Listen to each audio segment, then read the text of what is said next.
It is time. It is time for Indonesia to rise again.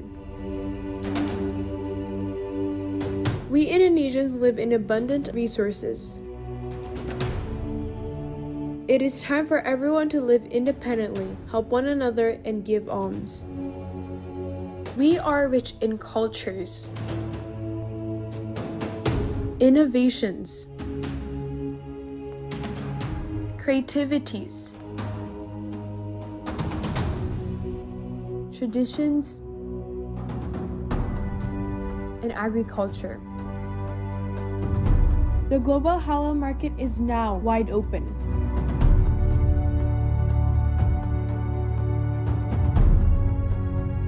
With more than 1.8 billion Muslim consumers worldwide.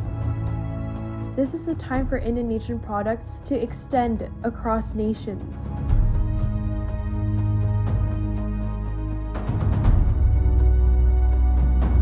Together we can make Indonesia prosperous.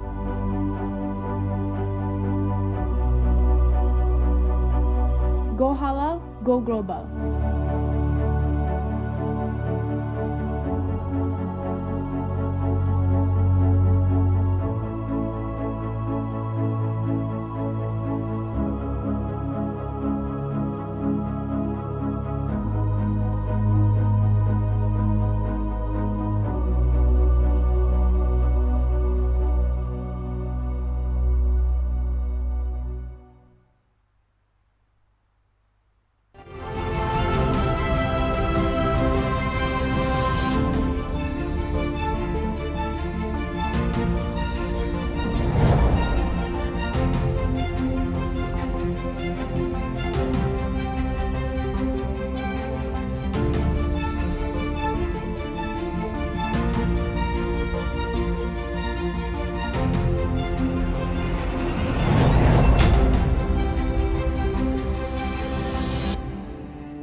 Dalam rangka mendorong pengembangan ekonomi syariah, Bank Indonesia bersama kementerian dan otoritas yang tergabung dalam Komite Nasional Ekonomi dan Keuangan Syariah, serta berbagai stakeholders ekonomi dan keuangan syariah, kembali menyelenggarakan ISEF ke-7.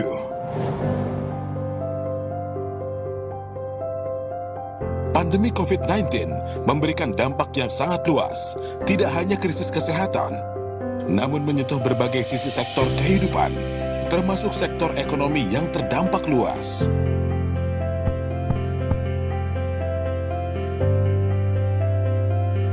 Untuk meminimalisir hal tersebut, berbagai usaha dan kolaborasi telah dilakukan oleh pemerintah dan berbagai lembaga negara. Hal tersebut dilakukan melalui penyesuaian anggaran belanja di berbagai sektor dan penerbitan kebijakan bauran lainnya untuk memperkuat stimulus ekonomi. Penguatan kelembagaan juga dilakukan oleh pemerintah untuk mendorong ekonomi dan keuangan syariah melalui perubahan fungsi KNKS menjadi KNEKS agar pengembangan sektor keuangan syariah juga dapat dilakukan beriringan dengan pengembangan ekonominya. Koordinasi di antara kementerian dan lembaga terus ditingkatkan agar kebijakan yang ditempuh bisa memberikan dampak positif yang sesuai dengan kondisi di lapangan. Dunia pesantren dan berbagai penggiat usaha syariah berikhtiar dengan inovasi melalui penerapan usaha berbasis protokol COVID-19, mendorong produk ketahanan pangan dan mengembangkan renewable energy. Pemasaran berbasis teknologi digital dilakukan agar penyediaan produk halal dapat dipasarkan secara luas dengan harga terjangkau. Ekosistem keuangan syariah dikembangkan melalui berbagai penerbitan produk keuangan syariah seperti cash wakaf link sukuk, bank wakaf mikro, dan realisasi kur. Pada keuangan sosial syariah masyarakat secara berbondong-bondong menyalurkan zakat, infak, sedekah, dan wakaf atau ziswaf untuk membantu masyarakat yang kekurangan. Seluruh hal ini dilakukan agar manfaat pengembangan ekonomi dan keuangan syariah dapat dirasakan oleh seluruh komponen ekonomi bangsa. Ikhtiar demi ikhtiar terus digelorakan oleh seluruh elemen bangsa. Kebijakan yang adaptif, inovasi pada sektor usaha dan keuangan syariah memberikan kita semangat untuk terus bekerja sama dalam kebaikan.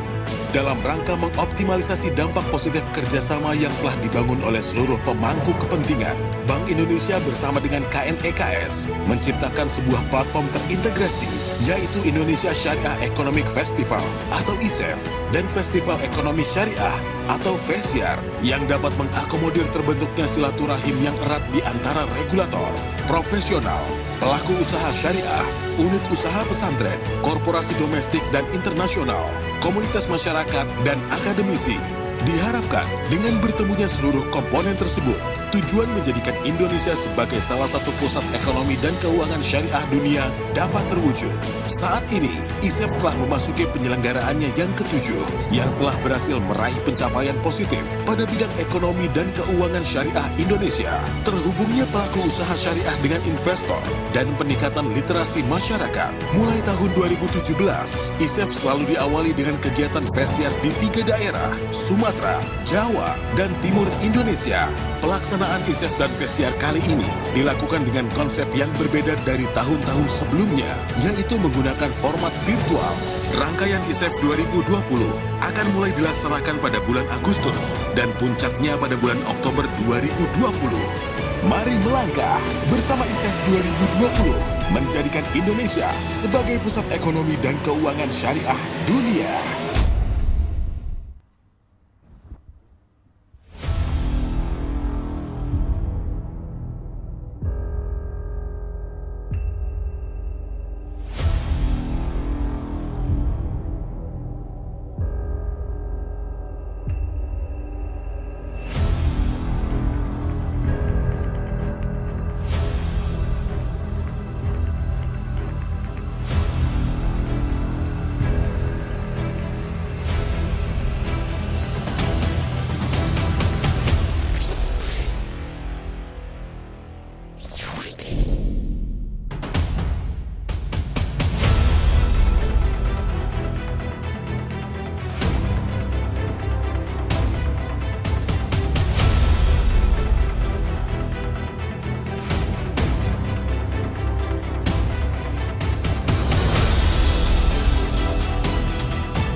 saya, Lady Marina. Inilah seputar Anyu Siang selengkapnya.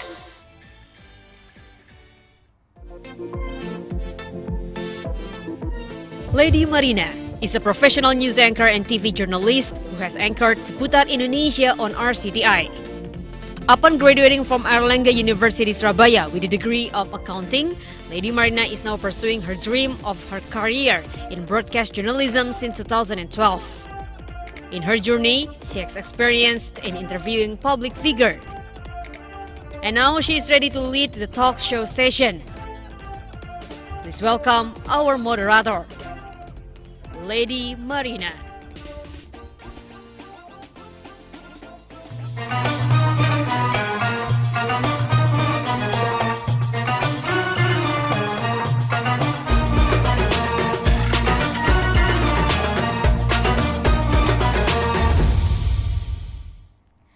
Assalamualaikum warahmatullahi wabarakatuh. Good afternoon, everyone. How are you doing?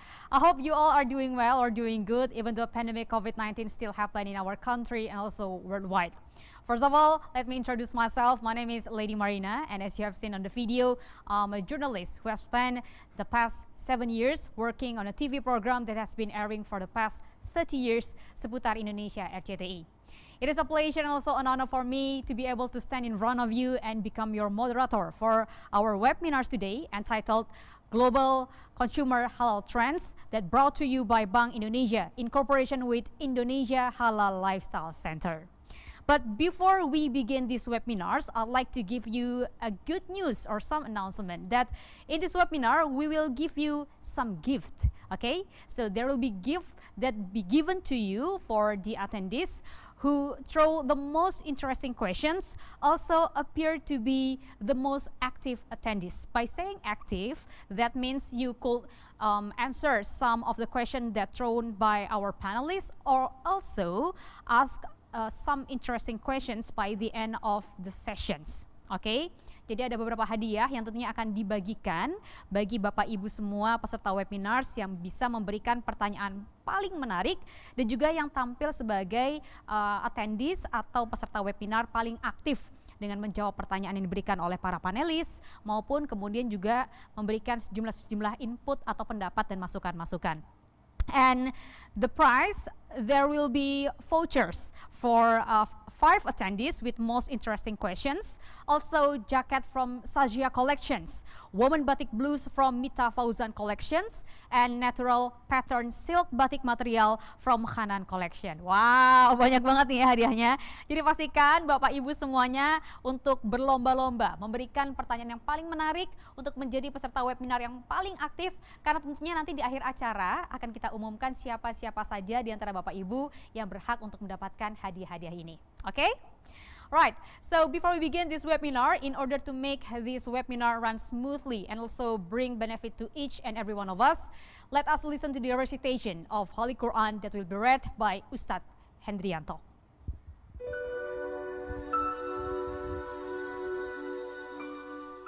أعوذ بالله من الشيطان الرجيم بسم الله الرحمن الرحيم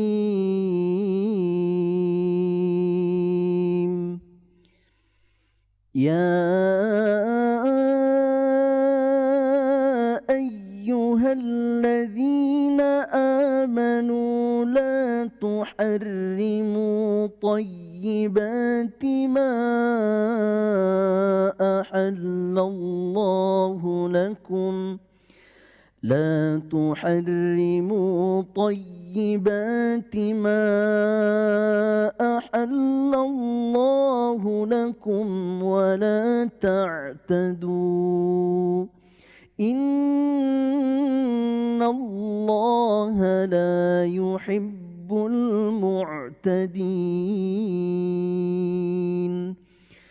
وكلوا مما رزقكم الله حلالا طيبا واتقوا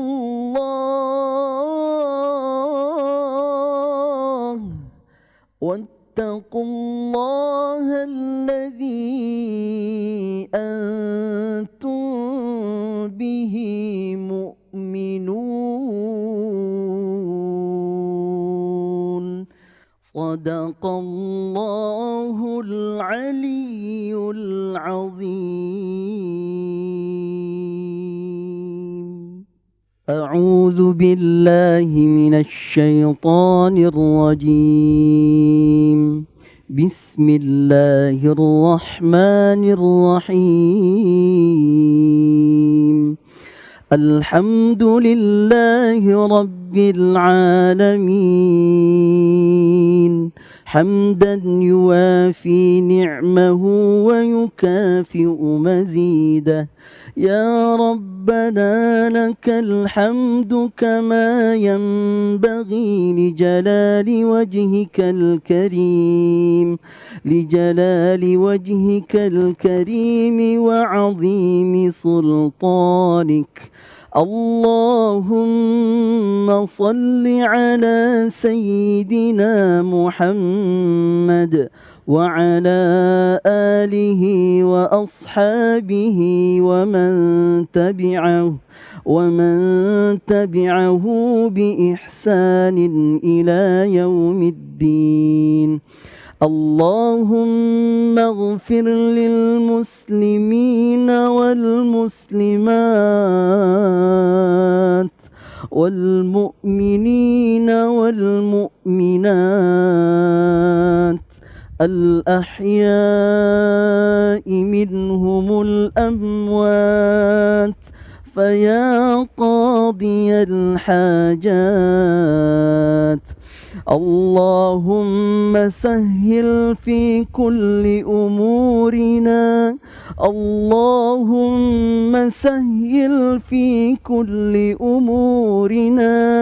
اللهم سهل في كل أمورنا. Ya Allah, mudahkanlah segala urusan kami ya Allah. Mudahkan segala urusan kami ya Allah. Engkau maha yang memudahkan segala urusan hamba-hambamu ya Allah. Maka kami mohon kepadamu ya Allah, mudahkan segala urusan kami ya Allah. Allahumma taqabbal minna salatana wa siyamana wa ruku'ana wa sujudana wa takhashu'ana وجميع أعمالنا يا رب العالمين. اللهم بارك في أعمالنا. اللهم بارك في أعمالنا. اللهم بارك في أعمالنا.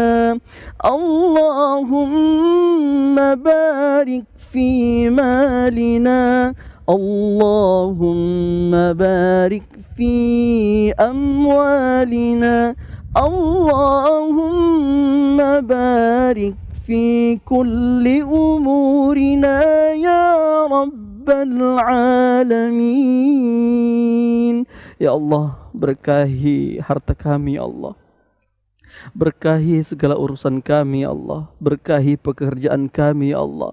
Berkahi institusi kami ya Allah. Allahumma arinal haqqa haqqa warzuqna ittiba'ah wa arinal batila batila warzuqna ijtinabah. Allahumma arinal haqqa haqqa وارزقنا اتباعه وأرنا الباطل باطلا وارزقنا اجتنابه. Ya Allah, dengan zat-Mu yang maha mulia, yang maha tinggi, yang maha besar, kami mohon kepadamu ya Allah, tunjukkan kepada kami yang hak adalah hak ya Allah. Tunjukkan kepada kami yang hak adalah hak ya Allah, dan berikan kami kekuatan untuk mengikuti yang hak itu ya Allah, ya Rabban, ya Rahman, ya Rahim. Ya Allah, kuatkan niat kami ya Allah, tekad kami untuk berhijrah ke jalan yang Engkau ridhoi ya Allah, untuk mencari keridhaan-Mu ya Allah. Kami mohon kepadamu ya Allah, kuatkan tekad kami ya Allah untuk berhijrah ya Allah.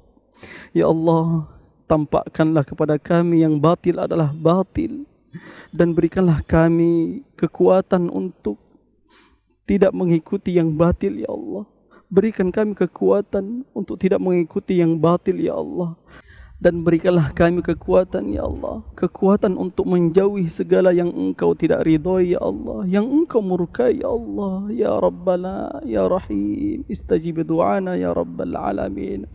Rabbana atina fid dunya hasanah wa fil akhirati hasanah وقنا عذاب النار سبحان ربك رب العزة عما يصفون وسلام على المرسلين والحمد لله رب العالمين.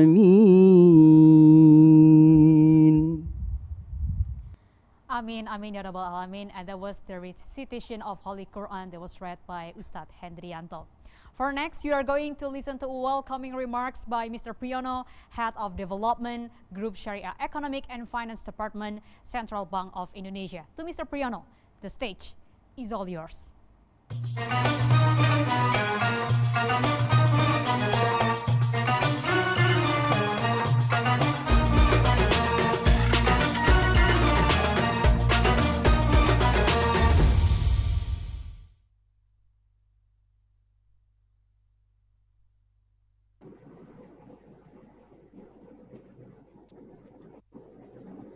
Terima kasih. Mbak, apakah bisa dengar suara saya? Bisa, Pak Priyono. Sangat jelas, Pak Bisa Priyono. ya? Ya, terima kasih. Bismillahirrahmanirrahim. Assalamualaikum warahmatullahi wabarakatuh. Distinguished speakers, Pak Sabta Nirwandar, Chairman of Indonesia Halal Lifestyle Center and Indonesia Tourism Forum, Dr. Barbara Ruiz Bejanaro, Doctor and Islamic Studies, the Halal Academy Spain, Pak Ali Karisma, National Chairman of Indonesia Fashion Chamber, Mrs. Alia Khan, Chairwoman of Islamic Fashion and Design Council, Dubai, and also Ms. Lady Mariana as a moderator. Alhamdulillahirabbil alamin. Wassalatu wassalamu ala Rasulillah wa ala alihi wa sahbihi wa mawalah.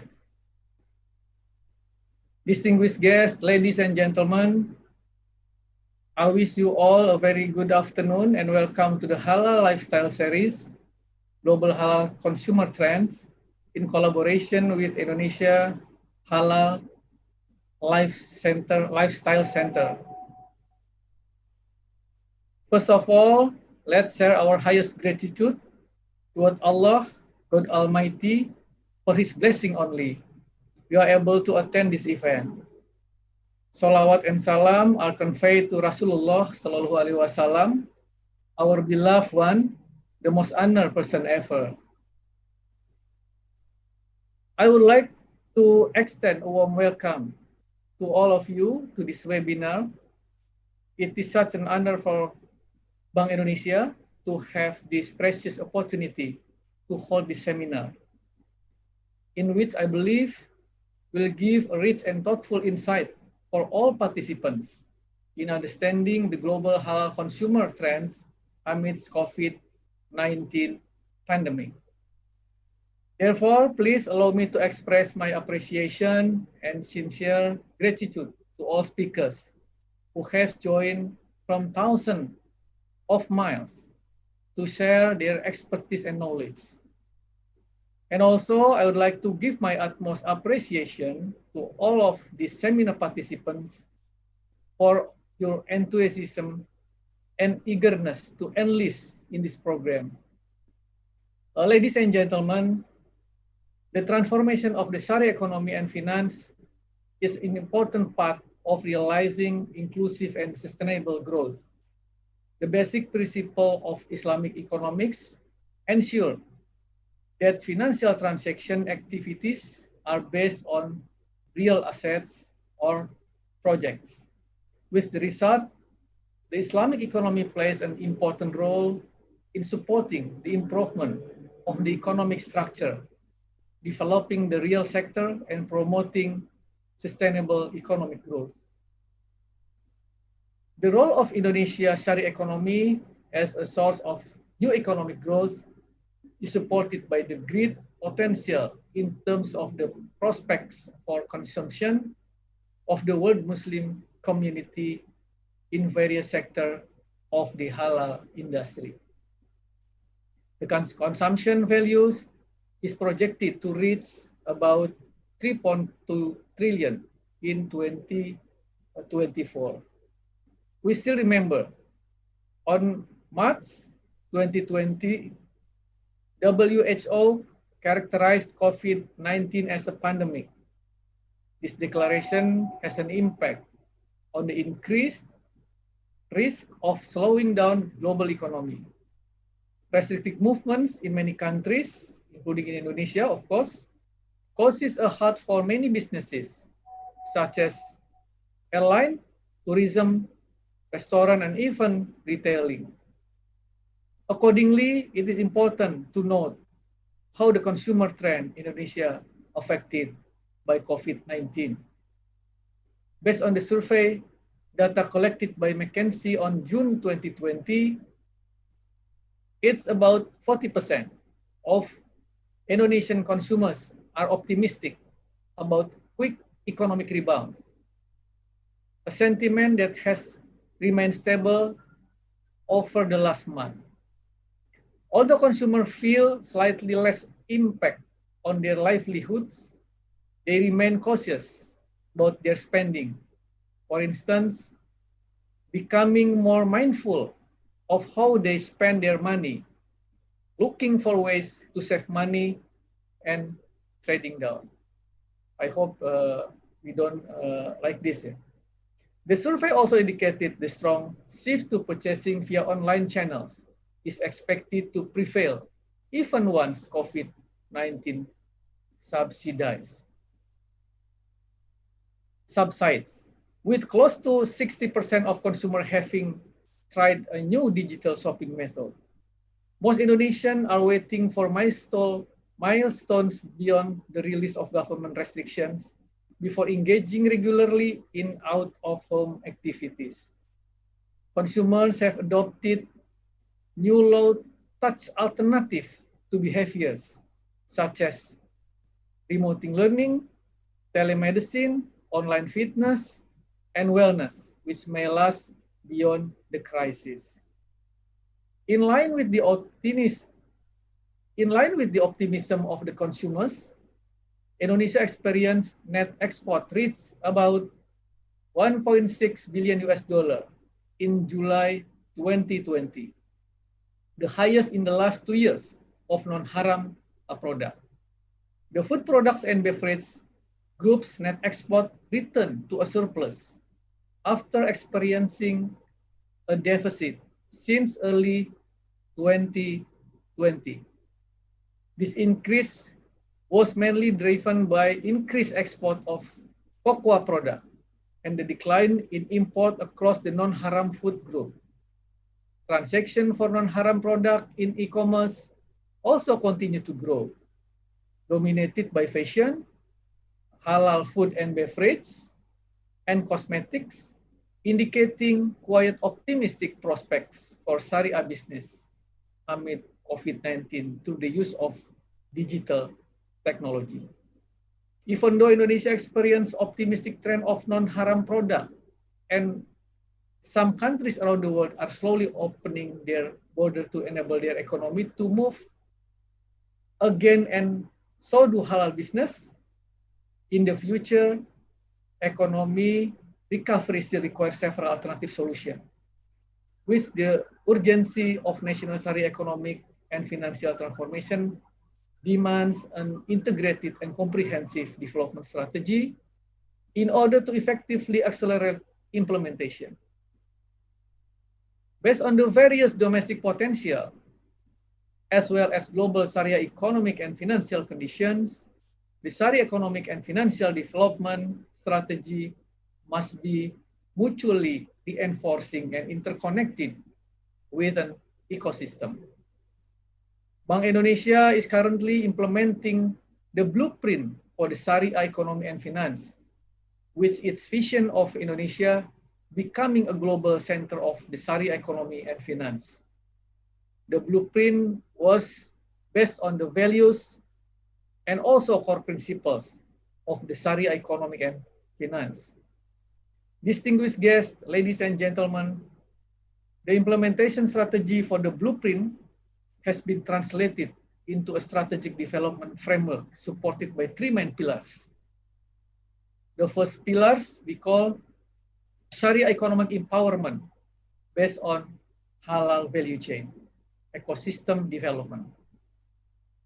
HVC ecosystem development not only includes Syariah business players at various levels, yet also encompasses halal industry infrastructure and institutional aspect.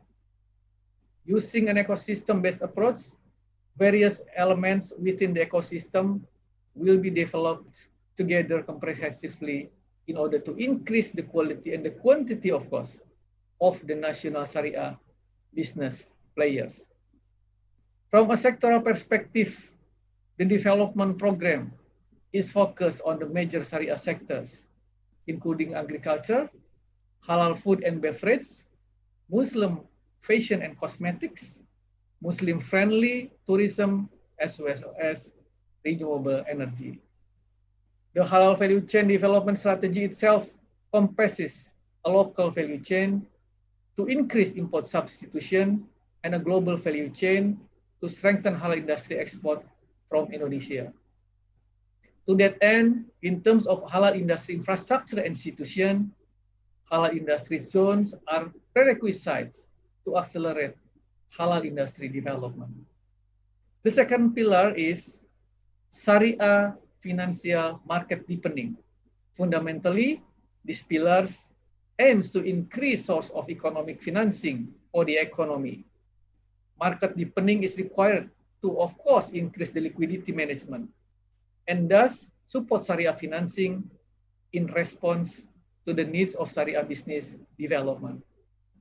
And the third pillar is strengthening research, assessment, and education.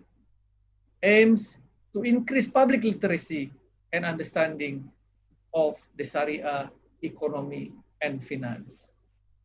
Distinguished guests, ladies and gentlemen, for a strategy implementation, Bank Indonesia contributes as an accelerator and initiator. Those additional roles are required to systematically expand the existing ecosystem for the Syariah economy and finance. To that end, development effort targeting in Syariah economy and finance cannot be implemented partially. Close cooperation, of course, between the relevant institutions and authorities is required to effectively implement the strategy and programs. Furthermore, the transformation strategy for the Syariah economy and finance has evolved and accelerated, not only at the national level, but also in the international level. Indonesia Syariah Economic Festival, we call as ISEF, is one of them, in which it is form of synergy with the global event. ISEF 2020 is part of the 2021 Halal Industry Summit series. ISEF is Indonesia's flagship event showcasing the multitude of integrated activities in the Syariah economic and finance sector. Moreover, ISEF 2022 is not just a ceremonial activities. It evokes a positive spirit and optimism for business people, especially Syariah business players around the world.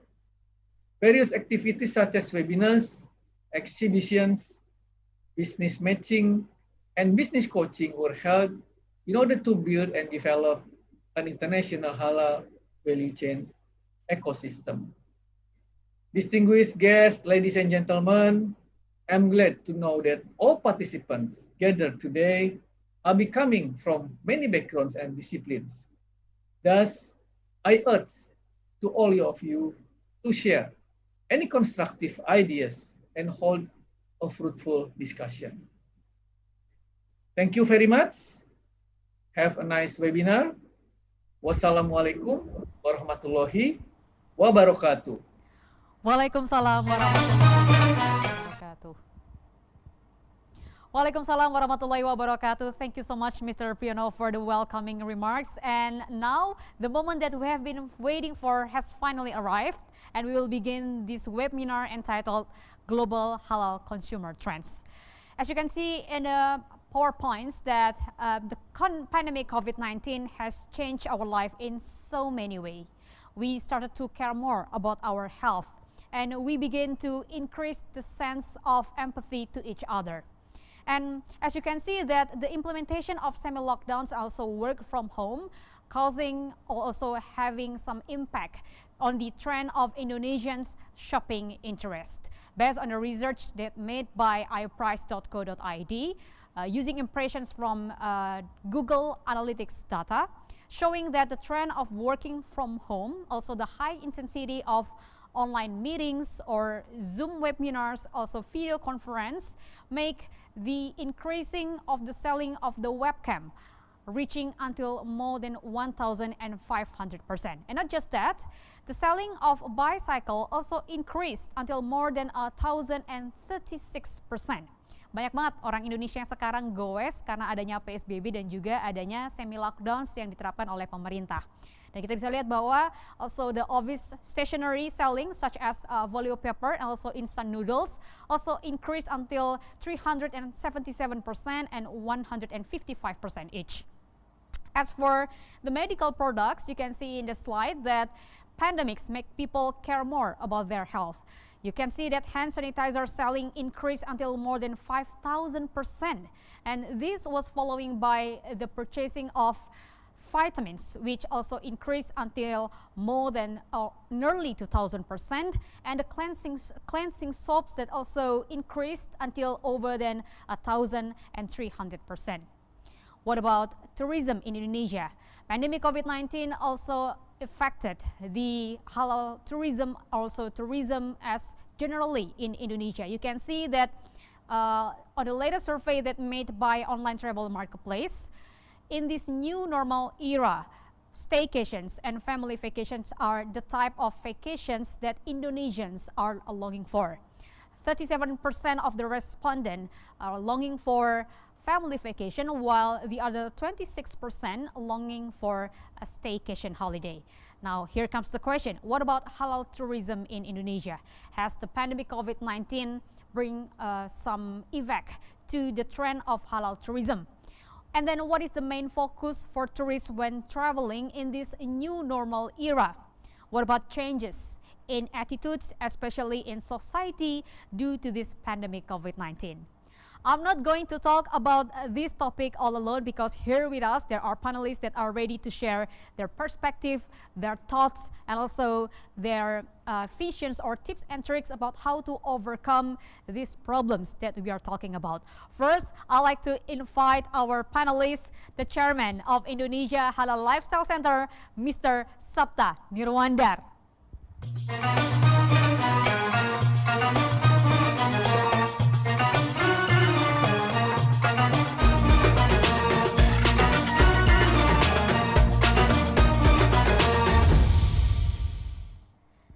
Assalamualaikum Pak Sapta, apa kabar Pak? Sehat? Sehat, Lady. Thank you for helping me to make it a short presentation. I think I don't need more detail about the presentation. Have been done. Of course, it's gonna be your presentation, right? Pak Sapta, udah siap dengan presentasinya tentunya ya Pak? Ya. Mudah-mudahan nggak ngantuk ya Pak Sapta, meskipun webinarnya siang-siang bolong kayak gini Pak Sapta ya? No, this is 2 o'clock of normally a sleepy time, but inshallah there is no time to sleep, because you know there is many there is 2 at least ladies, beautiful ladies will give you some perspective on global. Barbara, ¿cómo estás? Biar ya, satu Alia, where is Alia? Good. Okay, Pak Chris, also the beautiful one, Pak Ali, Mas Ali. Thank you for this opportunity. I think on behalf of the ILC, as a chairman of the ILC, really give highest appreciation to the Bank of Indonesia, the trust and years of collaboration. I think this is 3 or 4 years have been collaborated with you in organizing international conference and expo. And especially this time during the pandemic, despite of pandemic, we still do our best to conduct this webinar, which attended by more than 400. I think my staff reported to me, there are more 450 attendees internationally. And our friends from many countries, like in Canada, from Sri Lanka, from Turkey, from Paris, from Australia, has been attended this webinar. Chairman Ali, you have been followed by many of fashion mania over the world. And also I would like to thank Pak Priyono and also Lady Marina, this very smart moderator, and of course two speaker. Yeah, I will start because time is very limited. My presentation, long presentation in 11 minutes. Yeah, then I will start. Please, the host, lady, please, my presentation. We can start this webinar. Yes, yeah, this, actually, not many men traveling or what we call foreign tourists are traveling around the world. The travelers now is a virus. Virus is traveling around the world. You can see not one single country not affected by the virus. That's only just deep or medium or really very things one is affected by the virus. Indonesia also, you can see this. Can you make a full screen, please? Yeah. How about this full screen? I would like, yes, I would like to share you about the Indonesia. You can see now in Jakarta still semi or PSBB or lockdown for 2 weeks. Yeah. Why? Because this pandemic is still the curve still going up. Anyway, then of course this is a concern for everybody in Jakarta, also Indonesia. But I believe the government with society will resolve this problem, and we are going to find the good solution in the next months, in the next couple of months, right? Next slide, please. This is our research and publication, and based in this research and publication, I will share you what has been done, what's the research, also results. Last one in 2020 with Dinar Standard, we conducted one of the famous research in the world that we call 19th signal of post-COVID. This is research in collaborating with Dinar Standard. Of course, in local, we have also marketing Islami, and with the Malaysian, we have also studied about one of very important sources for food is gelatin, because 19% of gelatin is for food, for chocolate, for yogurt, and also can be used for pharmaceutical and also cosmetic. 90% are not halal. Yeah, that's why the gelatin is very important. This is our collaborative research in publication with Dinar Standard and with other international research center. Next slide. Yes. Yeah. Please. This is the condition in what the halal industry affected by the COVID-19. I think there's many of people already use this like a background. Of course, I'm not going to detail, especially what is the high impact in tourism. tourism. Halal tourism also is not immune, is also affected by COVID-19, like also global tourism and travel. Global tourism and travel, actually he has all the risk of the, what is job risk, is more than 100 million people. You can imagine how big this pandemic affected to the tourism sector and travel. This next slide, yeah, just this and how about the consumer behavior change or in impact of the COVID-19? This is also important study has been done with us. The first thing is, of course, the health safety concern. This is very important, especially for my fellow friend in Jakarta. Health concern is the first. Yeah, normal in Jakarta, you can really book a good hospital because the good hospital are fully booked, and due to the increasing of the number of cases. And the second things, in this research, sentiment about travel have been affected. 64%, they are feeling unsafe to traveling. That's why no campaign on this to face in this problem. We make a big campaign, especially how the tourism sector, all the sector related with tourism, are campaigning about the gain of confidence, how they make a use of practical one in the health protocol in the destination. Yes. And of course, there is also consumer behavior change in the tourism, the increasing of number activities that replace of tourism, like, yes, webinar, seminar, also television, YouTube, etc., etc. This affected by the COVID-19 recently. And also the important thing, some of the potential international arrival, they consider they don't want travel before the condition of COVID-19 in flattening curve or in what is called in decreasing significantly in this particular area or in destination.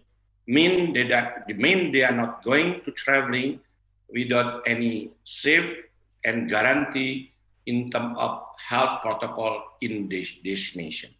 That's why now still many of people, many of country, not really fighting but discussing about the travel restriction has been done by many countries, and also travel bubble between 2 or 3 countries surrounding or neighboring countries, like Malaysia with Indonesia, New Zealand with Australia, and etc. That's why this also can be affected by the industry. Next slide.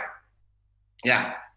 How about the impact of the COVID industry in industry? Of course, the first thing hardly affected is the aviation and hospitality sector, hotel, airline, and also, of course, SMEs that have been affected. I'm very happy heard that from Pak Briono, the sector of food, some is going to be exported. I think that's a good sign for food. Yeah. Of course, we can elaborate a little bit about food, and also there is what we call in order to anticipate this industry area, particularly for the hospitality industry, they are also using certification in order to assure the condition of destination and also attraction, even the amenities of the industry, for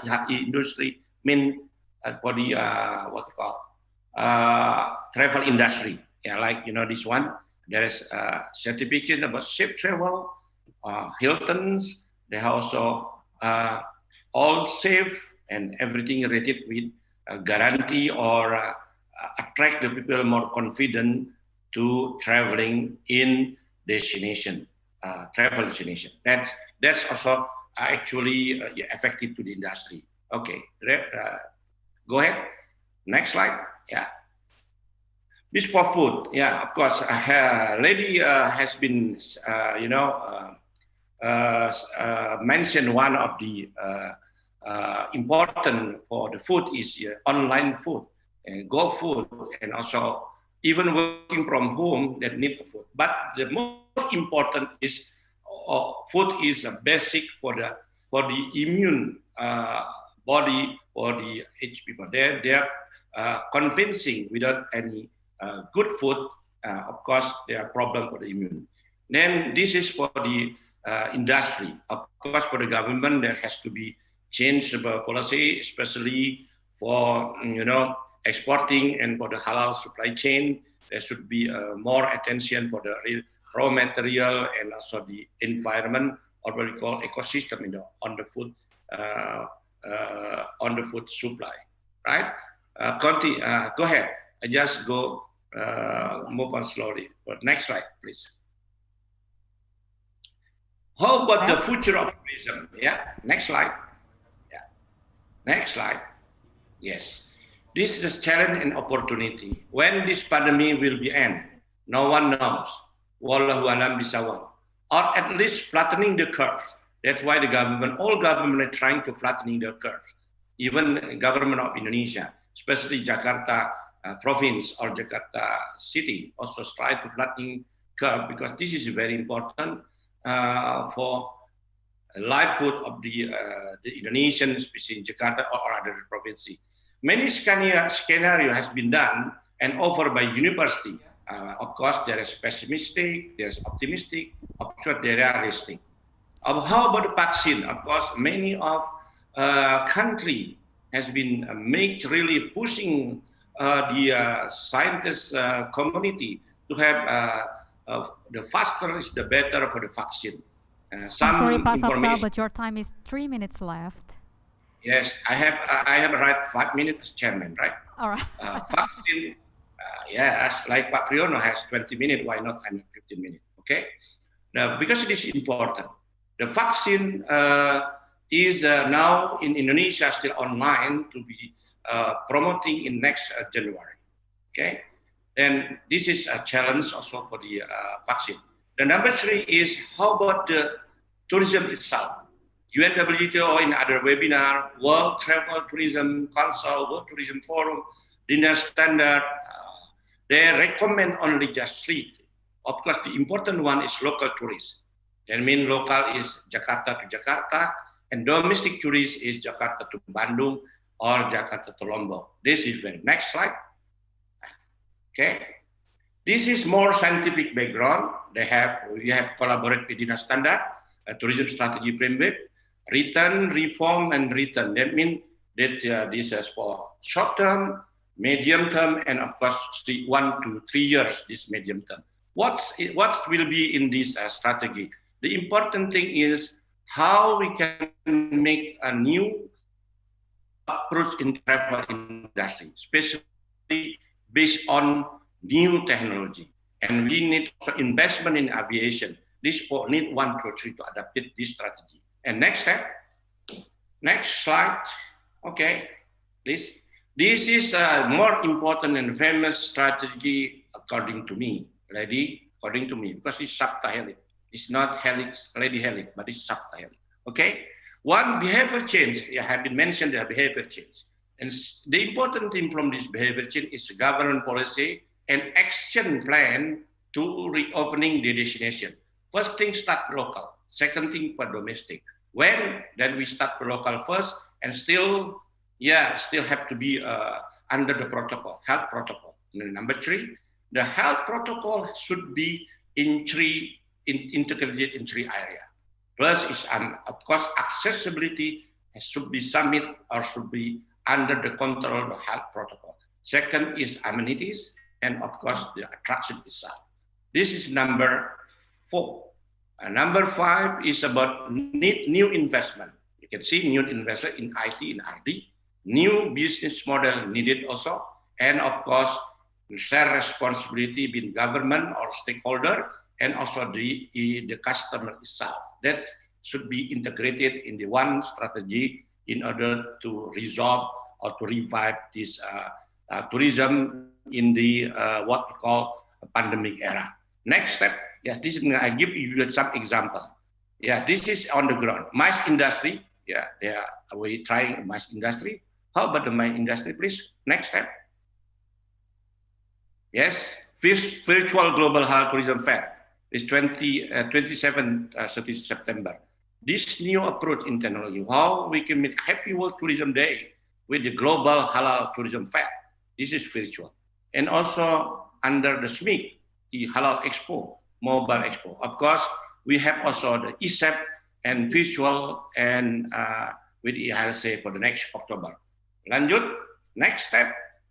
Next slide, this is for the all safe. You can see touchless parking technology, entrance lobby.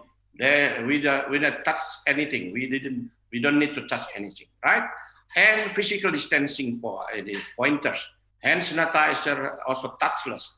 And of course, there's many related with room sanitizer and disinfectant, etc., etc. This is an example how we have to settle new investment in this hospitality industry. Otherwise, we're not convincing our client to joining or to coming or to visiting our tourism destination. Next. Terus. Nah, www 7 times. Wabillahi taufik wal hidayah. That important. Wal afiyat and wasyukurillah. Wassalamualaikum warahmatullahi wabarakatuh. Waalaikumsalam warahmatullahi wabarakatuh. Thank you so much, Mr. Sapta Nirwandar, for the very insightful presentation. That was a very perfect presentation that we could hear from Mr. Sapta Nirwandar. Please give round of applause for Mr. Sapta Nirwandar. I want to take a few notes on important things that you have explained to us. Yes, true that not many people traveling during COVID-19 because of the travel advised. And of course, COVID-19 bring high impact to halal food and then modest fashion, Muslim-friendly travel, and etc. But we also have to take a note that government policy and also action plan from all sector, also business, industry, take a very important role in how fast we will recover from this difficult situation. Right, Mr. Sapta? Yes. Good. All right, then. You have right. You are very smart, lady, and not only smart, but so beautiful. All right, thank you so much, Mr. Sapta Nirwandar. But please don't go anywhere because we would like to invite our second panelist. We will move forward to the next presentation. I'd like to invite our second panelist, the Director of International Relations of Instituto Halal Spain, Dr. Barbara Ruiz Bejarano.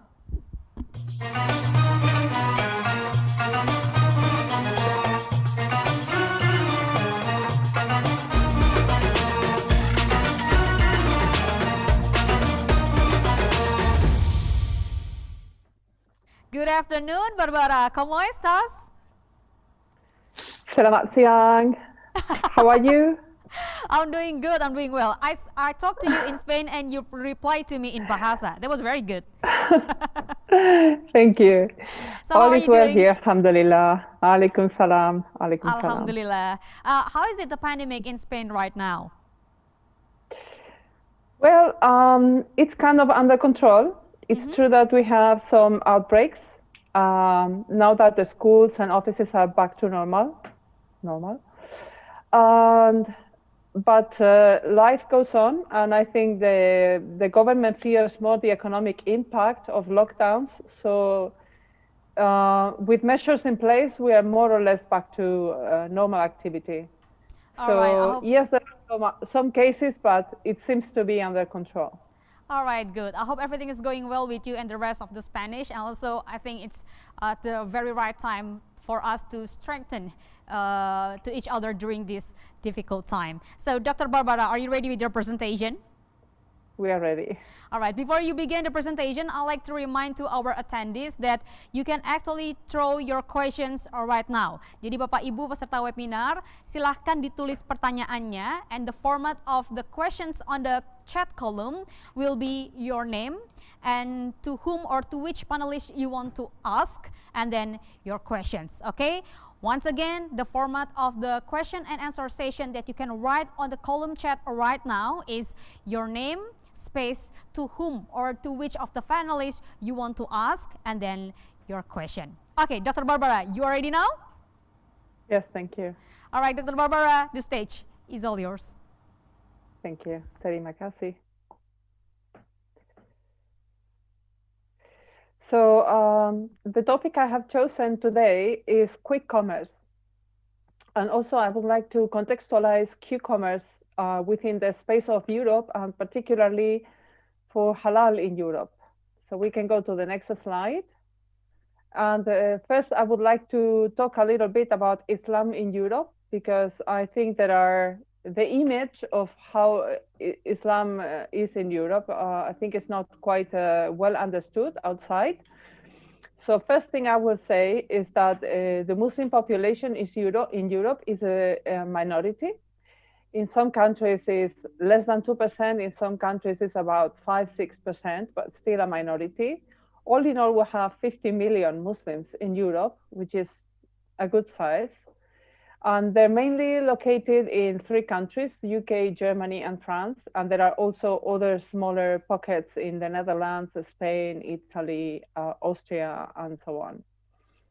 Now, Islam in Europe is connected somehow with the colonial past of European countries, which means a lot of the people going to, for example, UK, come from Pakistan or India, the former colonies.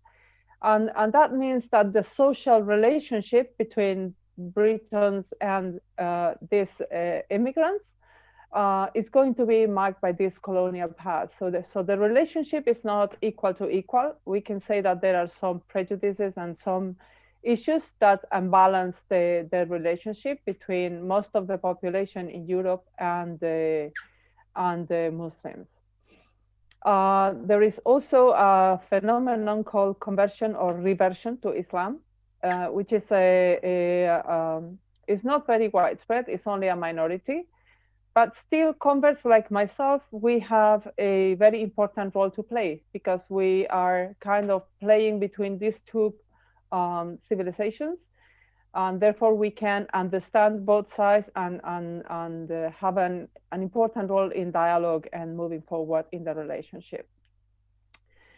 I would say also that the educational background is very divided. In the north of Europe, normally Muslims could be and can be professionals, valued professionals, but in the south, they're mainly cheap labor or people who come to do menial tasks, and therefore they're not very valued socially.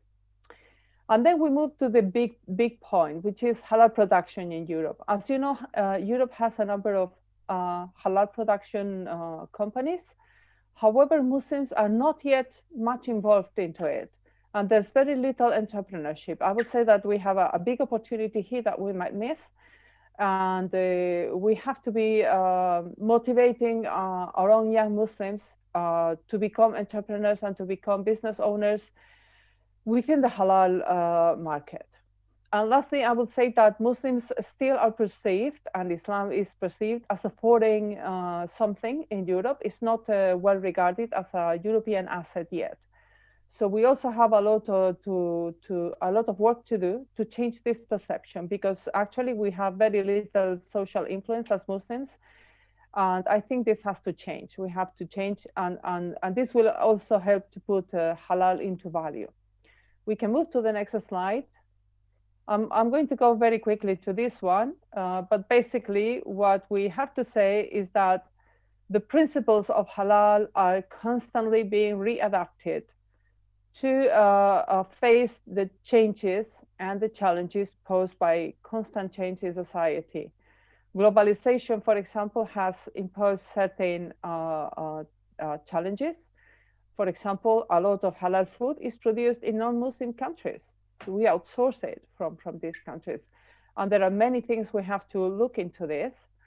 Also, the trend to keep low-cost products in the market is damaging not only the quality of the product, but the quality of employment. But the demographics are there, and I will say that Muslims are about 24% of the world's population, so they still have a lot of influence and a lot of power as consumers. So there's a big drive for the halal market in this population. We go to the next slide, and then we'll talk about Q-commerce. Q-commerce is a recent practice, particularly in Europe, but in Indonesia, I would say you have Gojek, which is a very well-known and very valuable company, which is not, it didn't start as Q-commerce, but now they are capable, because of their network, they're capable of delivering goods in less than 60 minutes. This is the idea of Q-commerce, means quick commerce. And with the pandemic, this has become a major resort for people who are staying at home and don't want to go out. So there are two interesting things about Q-commerce. It's an urban phenomenon. And second is that some of the transaction happens online and some of the transaction happens offline. So basically, you order whatever product you need, normally food, medicines, or other things, daily products, basically. And then they are delivered either to your home or to the curb. The curb delivery is also very new. But in Europe, I will have to say that quick commerce has opened a window of opportunity for halal outlets, because halal outlets in Europe are very small, small shops or small restaurants. But now they're gaining visibility because they are now placed next to big outlets or big companies selling, for example, fast food or goods, stationery, medicines, personal care products, and so on. So it opens a window of opportunity for small halal outlets. And they are indeed, I use one of these apps and I'm looking for halal food, and I can see that the number of outlets selling is increasing. So there's a good chance there for halal companies. But Q-commerce also has a dark side, let's call it like that. So we can move to the next slide. Right, what happens when we change our model of consumption or our model of production and the value chain? What happens is that we're going to impact some of these steps in the value chain. Will have an impact on social life. For example, we don't socialize as much. Now we eat at home with our family, but we no longer go out with colleagues or friends. This has changed. We have an impact of unemployment, because if we don't go to restaurants but receive the food at home, we're also impacting the jobs of a lot of people who used to work in the restaurants, for example, your waiters and so on. We also have an impact on the environment. Now, I have to say, delivery in Spain is done by bicycle. I've seen Gojek in Jakarta. It's a motorcycle delivery. Still, we have to check what are the impacts of this new way of consumption on the environment. Then we are kind of, when we resort to online business, we are also excluding part of the population because they're not technology savvy, or they don't use these apps, or they don't trust them. So we have to be also careful with the people who are not part of this business model. Then I would also like to mention the issue of your exposure, particularly your personal and bank details online. There's a risk there, and a lot of people do not trust these apps. So there's also a need to make these apps safe for users. And also, I would like to say that some companies are not only developing very strongly their models, they also have so much cash in their hands. They're able to become financial actors, and they are kind of concentrating financial power. So we also have to look into this, because they will, the big fish eats the small fish. So we have to be careful that they don't kill other smaller businesses. So, for example, Gojek started a few years ago, but now it's valued $9 billion. So it's probably the biggest company in Indonesia, and also Grab in Malaysia is a huge company. They move so much business, not only delivering people, delivering goods, but also because they handle a lot of cash. So these two emerging trends, particularly Q-commerce, is going to have a very high impact on us. So we have to move to the next slide. in conclusion, we have to keep an eye on this trend. We cannot stop progress and change. That's a fact. But we have to minimize the negative impacts. So we can favor the consumption of halal goods, which is one of the good points of Q-commerce. But as consumers, we have to demand that some ethical aspects of the value chain are implemented and respected. For example, the quality of employment. In Spain, people who deliver goods using these Q-commerce platforms, they're called the riders, and they ride bicycles, but they're very poorly paid. And we have to keep an eye that they're fairly treated as part of the value chain. Also, I think in Europe, it's an opportunity for Muslims to start their own businesses using commerce platforms, Q-commerce or e-commerce, because the cost of setting up the business is relatively low, and then they can gain a lot of visibility, which they will not do in the mainstream shops on the street. And also, I would like to say that Indonesia has a good opportunity here to invest in Europe, and especially to establish partnerships to ensure food sovereignty and the integrity of the halal chain. So this is just a very quick going through a recap about Q-commerce and how it's impacting Muslims in Europe and how we can connect this with Indonesia. Of course, the pandemic is now here, but these changes, Q-commerce is here to stay. Even if the pandemic moves away, a lot of people, they are now no longer going to go to restaurants. Sometimes they will feel they will just like to have the food at home, and then will use Q-commerce because it's very convenient, it's quick, it's not very expensive. So this trend, which has been pushed forward by the pandemic, is here to stay. Even if the pandemic goes away, this new trend will stay with us, and we have to pay attention that it doesn't impact our economies in a negative form, but rather that it would be a good opportunity for the halal sector. So that's all for me, this lady. Dr. Barbara, please give round of applause for Dr. Barbara for you. the inspiring presentation.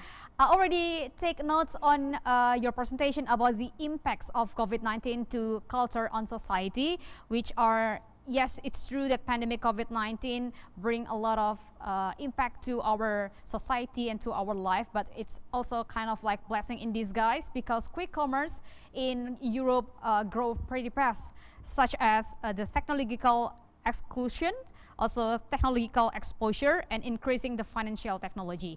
But I want to ask to you a little bit, Dr. Barbara. Maybe we in Indonesia already familiar with e-commerce, but we don't really know what makes it different with quick commerce. So what is actually the difference between e-commerce and quick commerce? Okay. Well, e-commerce, electronic commerce, means you can buy goods anywhere in the world by using electronic platforms. For example, you said webcams were on the increase, right? If you I ordered a webcam actually because I didn't have one in my computer. It took a month to reach Spain. It came from China. If I want to have my dinner delivered, I cannot wait for a month. So quick commerce is quick delivery, less than 60 minutes. So for some goods, e-commerce is fine. Fashion, for example, is okay. I can wait a day or two to have my new clothes, now that you are going to move into halal fashion. But if I want my dinner, or if I need ink for my printer, or if I need a medicine and I don't want to leave my home for health reasons, quick commerce is there to serve consumers and is there to stay. Okay, so it works like probably Gojek Indonesia. What you ask, what you order, we deliver it to you right at your doorstep, right? Exactly. All right then. Thank you so much, Dr. Barbara, for your explanation. Now we are going to go to the question and answer session. But before that, I'd like to ask one question to each of our panelists. First, I'd like to go to Dr. Sapta Nirwandar. Pak Sapta, in your opinion, Pak Sapta, how halal tourism behavior during the time of this pandemic? Is it any significant effect that actually caused by the pandemic COVID-19 to halal tourism, especially in Indonesia? Yes, of course. it is a very affected. One of the hard affected by pandemic is tourism. This is not me to state it this one. It's the UNWTO, it's a credible organization. WTTC, even Dinar Standard, and also World Tourism Forum Institute. That why there's already more than $1 trillion has been lost because this pandemic over the world. Indonesia has been mentioned by tourism association, mean hotel, restaurant, etc., etc. This already milliar rupiah has been gone. Why? Because we don't. Even Bali, 90% of the hotels are closed. You can imagine.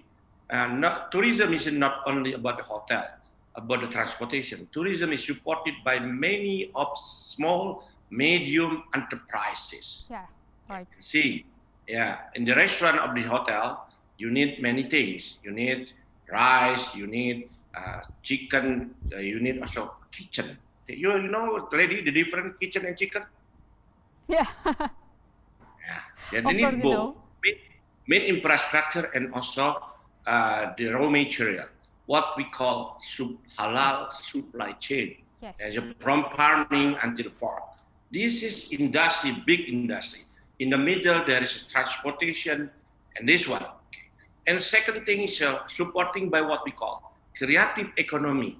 Creative economy, you can imagine in Spain, we cannot buy some souvenir from Spain without going to Spain because they are closed. In Indonesia also. Why? Because it's little client to visit. That's why they recommend, first thing is what we call local tourism. Mean Jakarta, visiting around Jakarta. And we call domestic, what the different? Domestic is because we are island country, from island to island. Like also Spain, they can go on between in Madrid or just Barcelona. This can be done. Why? Because still many of countries has issued what we call travel restriction. This is really unimaginable. Why? Because every country has to be protect their own population. This 57 and 97, even American people cannot travel to Europe, especially in France. Last webinar asking that. And also from China, there has to be reciprocal arrangement, what we call bubble tourism. Now, lady, I'm so sorry to tell you because it's already published in journal, in newspaper. Even you, lady, you cannot go to Malaysia, your neighbor country. Yes, can imagine. True. And also Malaysia cannot traveling also to Lampung. Why? In Lampung they are forbidden for Malaysia. That's the situation. That's why affected so much in economy and also social life. Yeah, and also of course even religious life. Yes. You can imagine actually in Jakarta we cannot pray here in Istiqlal because this is really public affected and public more than 50,000 maybe. We have just prayer in Jum'ah in our kampung, in a small mosque. And still in a health protocol condition. And physical distancing, with scanning, with also mask, and of course there's no problem. We have to clean our hand and etc. etc. That's related to tourism. Yes. And that's the only thing we can do to survive our life right now, to keep the social distancing and then to keep wearing your mask and also to keep your hands sanitized every time. Yeah, but like also Al-Quran says, innamal yusra, that despite this problem, we still have the opportunity. Why? Yes. Many of home industry, they're doing food, halal food, even webinar, even the webinar, you dress up pretty well with the hijab, etc., etc. And you have also using the cosmetic and etc. Yes. Still opportunity. And then e-commerce, T-commerce, or S-commerce. You know S-commerce? Yes. Barbara, you don't know S-commerce? What is it actually? Commerce, speedy commerce, or Sapta commerce. That's Sapta commerce, speedy commerce. What is it? Yeah, they're speedy. They're more than quick. When you ask, you can deliver easily. Why? Because the delivery from the neighbors, from our neighbors, from one complex. I'm living in the Pasar Minggu complex, and I ask pisang goreng in 2 minutes they arrive because from my neighbors. This is more than a quick commerce, speedy commerce, right? Yeah, right. So you started to helping each other within your surroundings, right? Don't forget also what we call media recreation, YouTube, what is called content, even dawah in electronic manner, and etc. There's industry of content is going up. Pharmaceutical is going up. Alkawin Barbara in Indonesia is famous, what we call wellness and herbal. Herbal. Using herbal. This is very famous one. Is kayu putih. I don't know. You translate ready. What is kayu putih in bahasa Inggris or in Spain? Eucalyptus habla Spanyol. Itu habla hasta. Dan seterusnya. Ya. Nah ini. This is herbal actually is going up. Yes. Because of course we are waiting for the vaccine. Well, vaccine not arrived yet. This is scientific problem, but this can be considered like medical. What we call traditional herbal. This is Indonesia's medical. Right. So it's actually last but not least, lady. Yes. Last but not least is content for schooler. Cara ngajar buat sekolah, mengajar untuk sekolahan, pelajaran sekolah. Oh yeah, the online teaching. Yes, online teaching. Even Quran teaching. Ustadz, we don't use to go to the houses. They can use this system webinar. Technology, right? Technology. That's why. And so of we can course, always find solutions in the midst of difficulty, right? And high technology. Why? University has to find touchless. Before in tourism is high tech but high touch. Now in tourism, less touch, less technology also because less touch. That's touchless. Touchless. All right. So it means that we can always find a way out in the midst of difficulty because. That's why I have been not be just what is I have not been in. I didn't go from 6 months I think to spa. Because it's cannot touchless spa or just mix. That's also one of the things we have to consider. Thank you. All right then. Now we go to answer and question sessions. Right. Okay, Dr. Barbara and also Pak Sapta, there are already some of the attendees that are going to live with us in this afternoon, and they are ready to deliver their own question to each of you. First, we would like to ask Mr. Ihsan Ofwood, the Standards and Metrology Institute for Islamic Countries from Turkey, to join us. Good afternoon, Mr. Ihsan Ofwood. Well, this is a big man. This is Secretary General of SMIC. What time is it in Turkey right now? How are you? Yeah, thank you. Assalamu alaikum. Waalaikumsalam. Waalaikumsalam warahmatullahi wabarakatuh. So please, best Mr. wishes to all Ihsan. parts. What time is it? No, I'm listening. Yes. All right then. Okay, Mr. Ihsan, I think it's time for you to throw the question. Please, you just mentioned to us to whom you want to ask the question, and then you can go ahead with your question. Ready. He doesn't need to questioning. He has to be give some information about the global. He's a Secretary General of SMIC. This is a very important man. He's my friend. How good you explain about the Turkish condition. All right, you can go ahead, Mr. Ihsan. You can actually just throw some question, also give some explanation to us about the global halal trends, especially in Turkey right now. The time is all yours, Mr. Ihsan. Go ahead. Thank you very much. I want to congratulate you for this nice webinar. It was very fruitful and good speakers. Best wishes and Assalamu alaikum wa rahmatullahi wa barakatuh to all of you. First of all, I know very well both speakers and Bank Indonesia for their efforts and ISF for their yearly programs, excellent programs. Secondly, in Turkey, you, as Brother Sapta said, now Turkey has changed the position, halal quality infrastructure. They are based in national standards and they're using OIC standards. They have accreditation council and everything is starting in a professional way.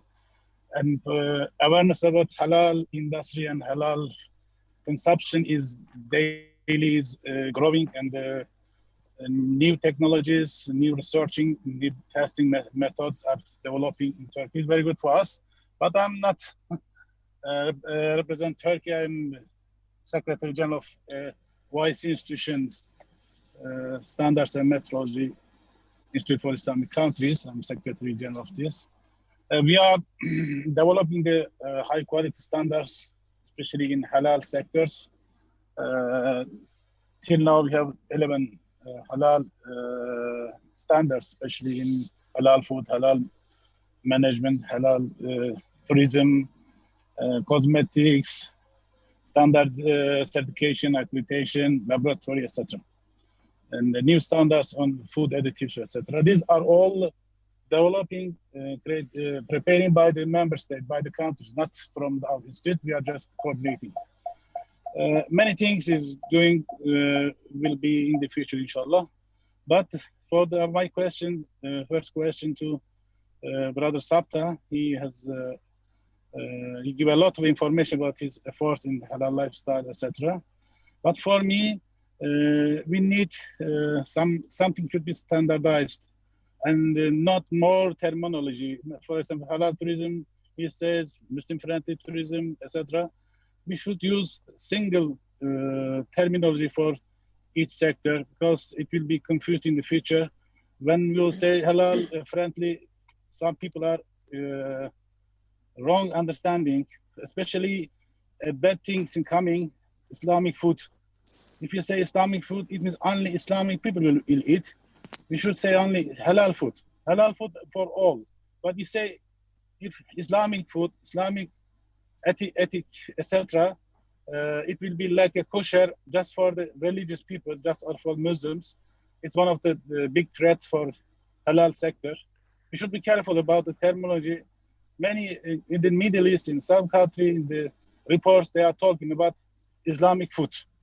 It's wrong because normally many things halal. Haram or non-halal is very limited. This is important. I want to ask him for the standardizing terminology in halal lifestyle and daily using the terminology in halal sector, especially he is in part of daily life. My sister Barbara, she is one of our important experts, also speakers in all CIMIC activities. I want to thanks again to Sister Barbara. She did a good speak about the commerce. Also, we should be careful about the Islamophobia, and because we are living in the same world, especially in West countries in Europe, the Islamic food terminology create new Islamophobia. She's very experienced. What can we do for this type? Thank you very much, sister. Have a good webinar. All right, thank you so much, Mr. Ihsan Alvud, for your explanation. And I'd like to go to Dr. Barbara, since your name is mentioned by Mr. Ihsan. Would you like to give any comments from Mr. Ihsan's explanation just now? Yes. Yes, Mr. Ihsan is right. There is such thing as Islamophobia in Europe. Actually, I hope very soon I will be able to elaborate more on this in a coming seminar in the World Halal Summit. There is a backlash particularly against two elements: halal slaughtering and the label of food in the supermarket. And there is a big campaign called Boycott Halal in Europe. Well, it's a very noisy campaign, but mainstream consumers are not really following this. But some people are demanding that we label halal food as such, particularly meat.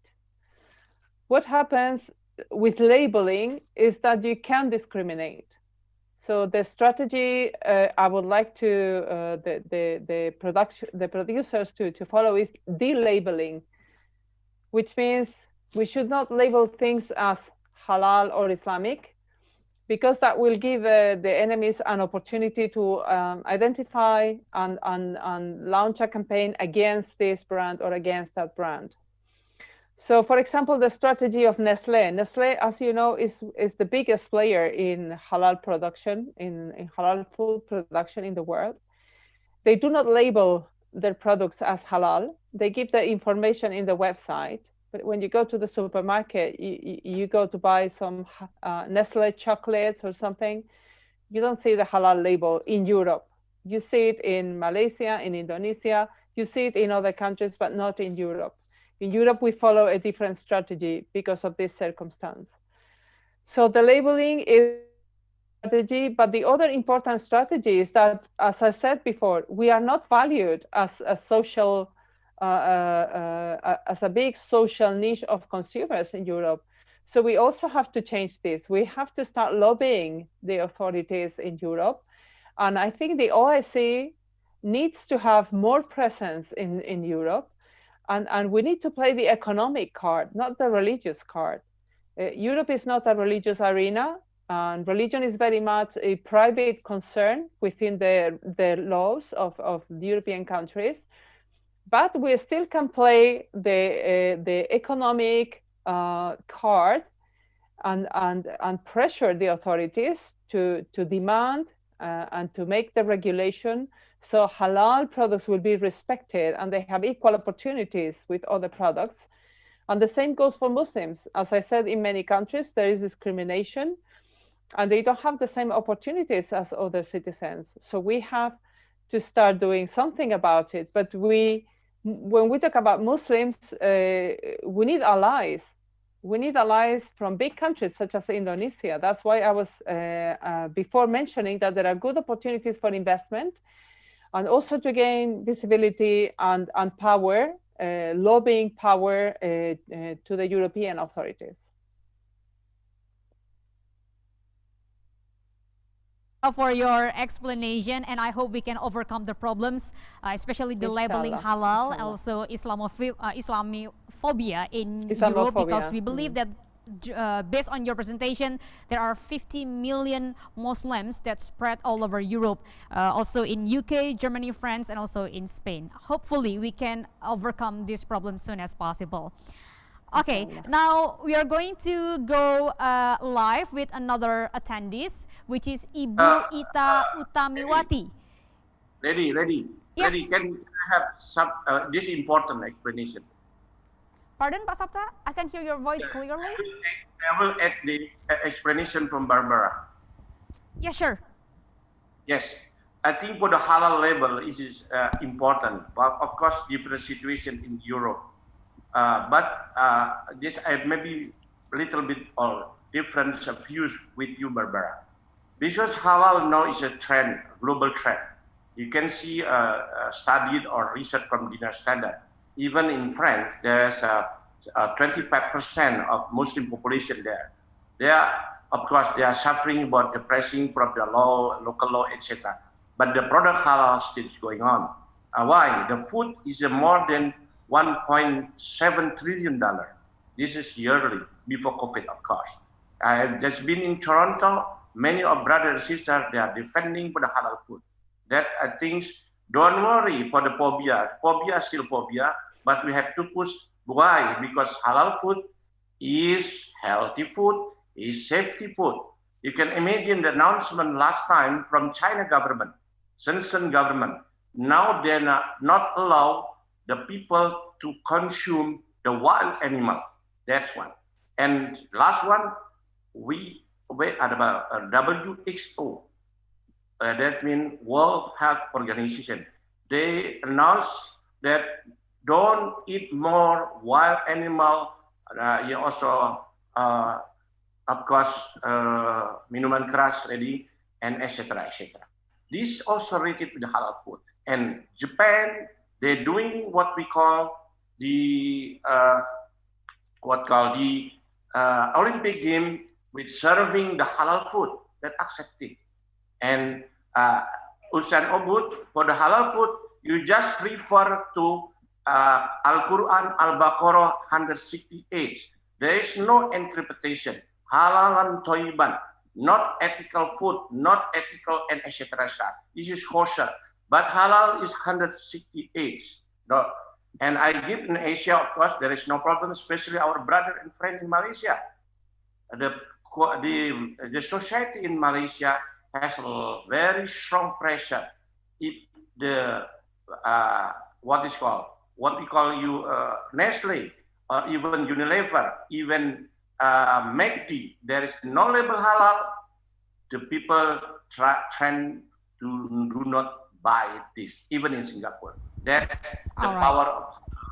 Thank you, Lady. Okay, thank you so much, Pak Sapta, for your explanation, and also Dr. Barbara for your comments through Mr. Ihsan explanation in the previous. And as the question and answer almost over, it means that our first session also comes to an end. But before we end this session, I'd like to ask to our panelists, each of our panelists, 3 words to describe global halal trends. Okay, 3 kata untuk mencerminkan atau melambangkan global halal trends saat ini. 3 words from each panelist to describe global halal trends nowadays. I'd like to go to Pak Sapta first. 3 kata Pak Sapta. Apa kira-kira Pak Sapta? If business and for the world. All right, for the world. Okay, and then we go to Dr. Barbara. 3 words, Dr. Barbara. Okay, I would like to say that the halal trend is innovative. Innovative? But it should be inclusive and it should be ethical. We should keep this in mind all the time. Okay, inclusive and ethical. Okay, thank you so much, Dr. Barbara, and also Pak Sapta for your insightful presentation in this afternoon. But it means that our first session, finally over. But as you enjoy your cup of tea, also a cup of coffee at your house, you can actually enjoy a special performance that brought to you by Mia Ismi Halida and team.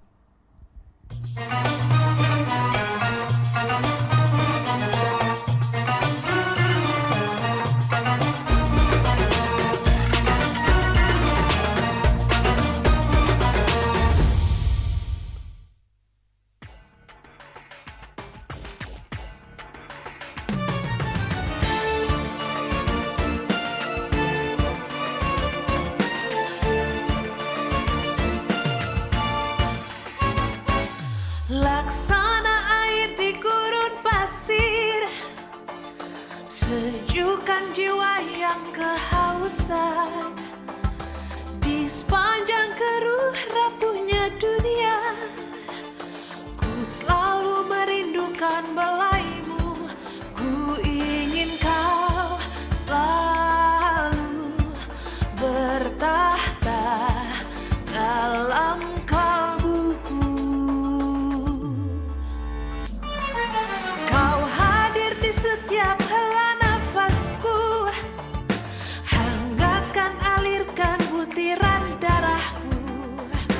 Betapa suci dan agung cintamu,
Please give round of applause for Mia, Ismi, Halida, and team for their beautiful performance. Ini luar biasa banget ya, siang-siang dimainin biola, mudah-mudahan gak ketiduran ya Bapak Ibu semuanya.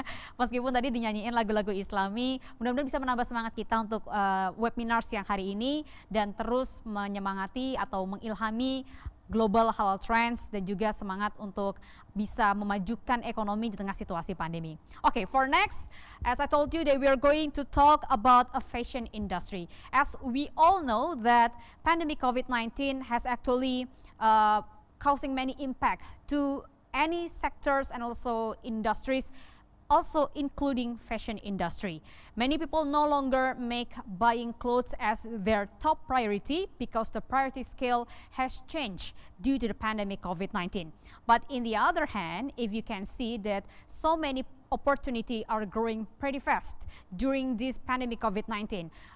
For example, the emerging of new fashion trends such as mix and match between your clothes and your mask to look more fashionable or color coordinated. Also some factory that already produced some outwear that actually function to protect the body from the virus when leaving the house. Now here comes the question. What kind of impact that pandemic COVID-19 brings to fashion industry, and what can be done by small medium enterprises which is focusing on fashion industry to survive during these difficult times? And also what kind of fashion trends that people are looking for during this pandemic COVID-19. I'm not going to talk about this topic all alone because here with us there are two panelists that are very well known in the fashion industry and ready to share their perspective, their thoughts, and also their tips and tricks about how to overcome these problems. First, I would like to invite our panelists, founder and chairwoman of Islamic Fashion and Design Council, Ms. Alia Khan.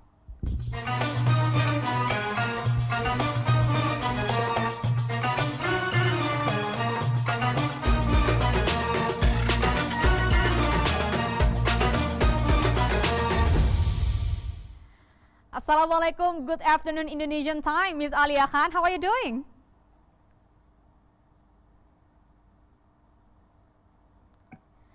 Ms. Alia Khan? Can you hear me okay? All right, I can hear your voice now. How is it the situation in London right now? It's hopeful. People think that they can indeed be responsible and big enough critical thinkers to get through this without having to be told every step of the way what to do by their government. So that's the general feeling and sentiment amongst the people, and it's quite encouraging because they're quite supportive of each other to help each other get through it in the highest health and the highest mental state, which is very important as well during this time. Yes, true. I believe that this is the very right time to support each other, because I believe when we support each other, it will be easier for us to fight this pandemic COVID-19, right? Absolutely, absolutely. And it all starts with learning for yourself what is important, what is true, and what is effective, and applying it towards yourself and your family first. All right then, so Ms. Alia Khan, you're going to explain us about the consumer trend of halal fashion industry in this afternoon, right? Absolutely. Are you ready with your presentation? Yes, thank you. All right, so Ms. Alia Khan, the stage is all yours.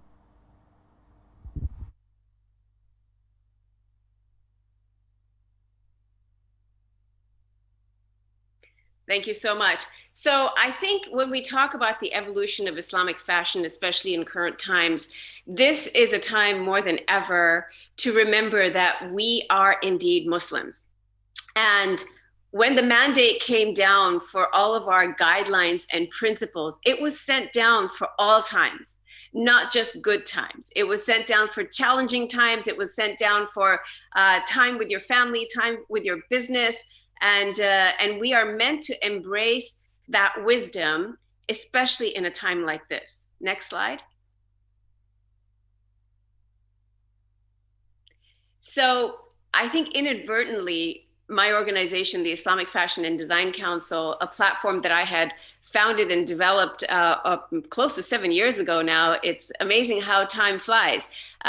We became revolutionary really in what we were doing, because the whole idea was to support and develop the industry and the industry players. And whilst that remains at the forefront of everything we do, and the importance of the industry players leads to the importance of the actual global market, which is coveted. And it's a very important market to all, not just the Muslim industry players, but also the non-Muslim ones, as we've seen over the years, who have eagerly come into our space. But the revolutionary side of it is that we are probably the only ones in the fashion and lifestyle sector that have held on very strongly to our values-based principles. And we reflect that in everything we do, whether it's what we design, whether it's the artwork that we choose, whether it's the way we style and wear. Everything that is about us as Muslims is reflected in our craft and our art. Next slide.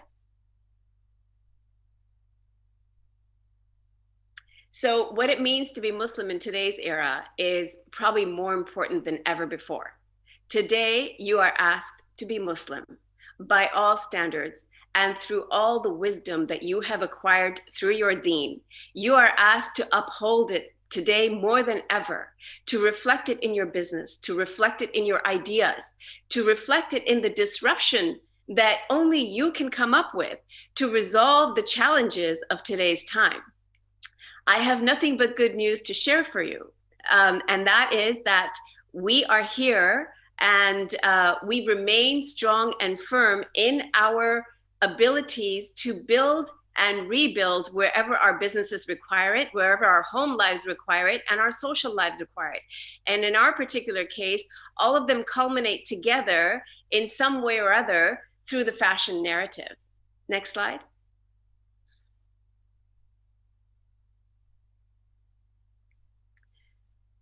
And I urge you and implore you, my brothers and sisters who are listening right now, this is a time more than ever that our Rasul Sallallahu Alaihi Wasallam, may Allah's peace and beautiful blessings be upon him. All that he had taught us, Sallallahu Alaihi Wasallam, is what is the most important thing for us to live by today. And if we don't live by sound ideology, we will certainly sink, because certain times are made for the not so stable to sink, and other times, or maybe the same times, are made for a more stronger foundation human being to rise. And I pray that we all rise together and we become an example during this pandemic to show people how one does remain firm and how one does get through it through creative thinking, incredible skills, wisdom that is beyond us, and to display that wisdom in the most humble way, acknowledging that it does not come from us, is the key to our success today. Next slide. So what we know is that we are the people of a certain type of ilk, a certain type of value system. That is the value system that even started the entire modest fashion industry. Remember, modest fashion is primarily led by the demand of the growing Muslim population. Our youth is growing twice as fast as any other youth population in the world. Now, please reflect on that. That means that we have a job not only to train and teach and raise and develop our youth in the light of Allah, but to help them to use that knowledge to get through all facets of their life. Today, we're talking about the business of Islamic and modest fashion and lifestyle products within the global market space in a challenging time when spending has entirely stopped in some areas and surprisingly picked up in other areas. So let's pick that apart. Let's look at this from a very critical perspective, and then let us redesign and reformulate our game plan, and let us fit into it with the knowledge that we've been given. That knowledge was not done in vain. That knowledge was brought to you and sent upon you so that you can use it in times like this and be the most effective leaders in your own space. Next slide. So the Quran mandates that Muslims have to live a clean, just, ethical, and in a legal manner. And all actions must be filled with good treatment and respect for all. We see this message through and through in the various ayats of the Quran. And if you put that at the forefront of what you do when you're in this business, whether you're the consumer or you're the industry player, we all have a role to play. If we keep our basic character at the forefront of what we do, we then become the example that has been quite rare, I would say, in mainstream fashion until our group came along. We came and offered a different perspective. We offered the perspective of, hey, have a look at this. We can teach you how to be equally stylish, equally elegant, equally charming, but without breaking certain rules that would be good for you. Next slide. So we are taught that the level of success achievable through the Quran is primed by the 5 basic principles that all Muslims should follow. Now, when we prime ourselves for business, we're basically just building on a narrative that we know is the most powerful narrative. We don't need to figure out what success is and how to be successful. We were already given that secret. We have the key to success. Next slide.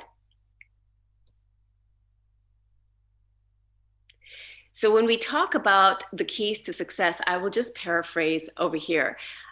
We were already taught by our Rasul Sallallahu Alaihi Wasallam, our most beloved leader of all leaders, may Allah's peace and blessings be upon him, that we understand the art of underspending through him.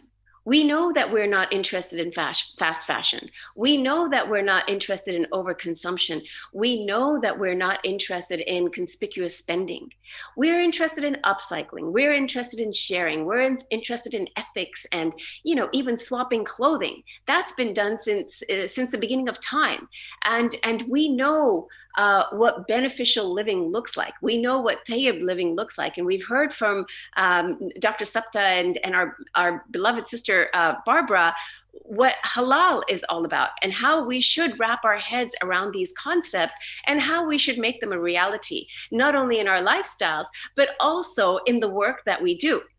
It must be displayed. I mean, our Rasul Sallallahu Alaihi Wasallam woke up before sunrise and he meditated with affirmations in the morning and he followed them in his prayer. He would take rest. He would take naps in the middle of the day. These are very important concepts for us to remember. We have rights over ourselves. Our body has a right over us. Our industry players have a right over us. If we decide to come into this industry, we have made an unspoken commitment that we will not shame one another, that we will stand and represent one another so that we can be proud of what we do and who we are. This narrative, brothers and sisters, is the most important thing for us to remember when we go forward. And we don't need to look very far. We have it within our deen and within the example of the Rasul Sallallahu Alaihi Wasallam. Next slide, please. So we know that modesty is beauty. There's nothing wrong with beauty. Allah loves beauty. Allah is beautiful, and Allah has made everything beautiful. If we remain within the path of the straight way, we understand that there's nothing but beauty to be met along this path. So I implore you once again, let's not give in to panic. Let us not give in to fear, because we are Muslims. We fear nothing but Allah. All we know is that we are in a time where we have been thrown a few challenges. And these challenges we welcome, like any person of strong character would. We don't shy away from them. We don't fold. We don't fall. We stand taller and we allow ourselves to be the beauty that Allah intended us to be. Next slide.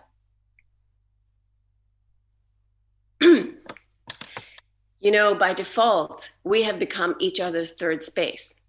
Just by being Muslim, we are each other's Suhbah, we know that, right? Suhbah equals companions. Whether you know me or not, I know that if I ever meet you, you will automatically become one of my companions because we have a connection. That's the beauty of the heart that Allah has entire control over. He controls who he connects, and he controls how he connects them. Without even meeting one another, if we read about one another or learn about one another, we will find this immediate divine connection developing without any effort. That's the meaning of the third space that we all belong to right now. And today, maybe it's a little bit more virtual than ever before. But let's embrace this third space. Let's own it, and let's become the adherents to it. Let us become the khalifas that we are meant to be for this third space and welcome everyone, Muslim and non-Muslim.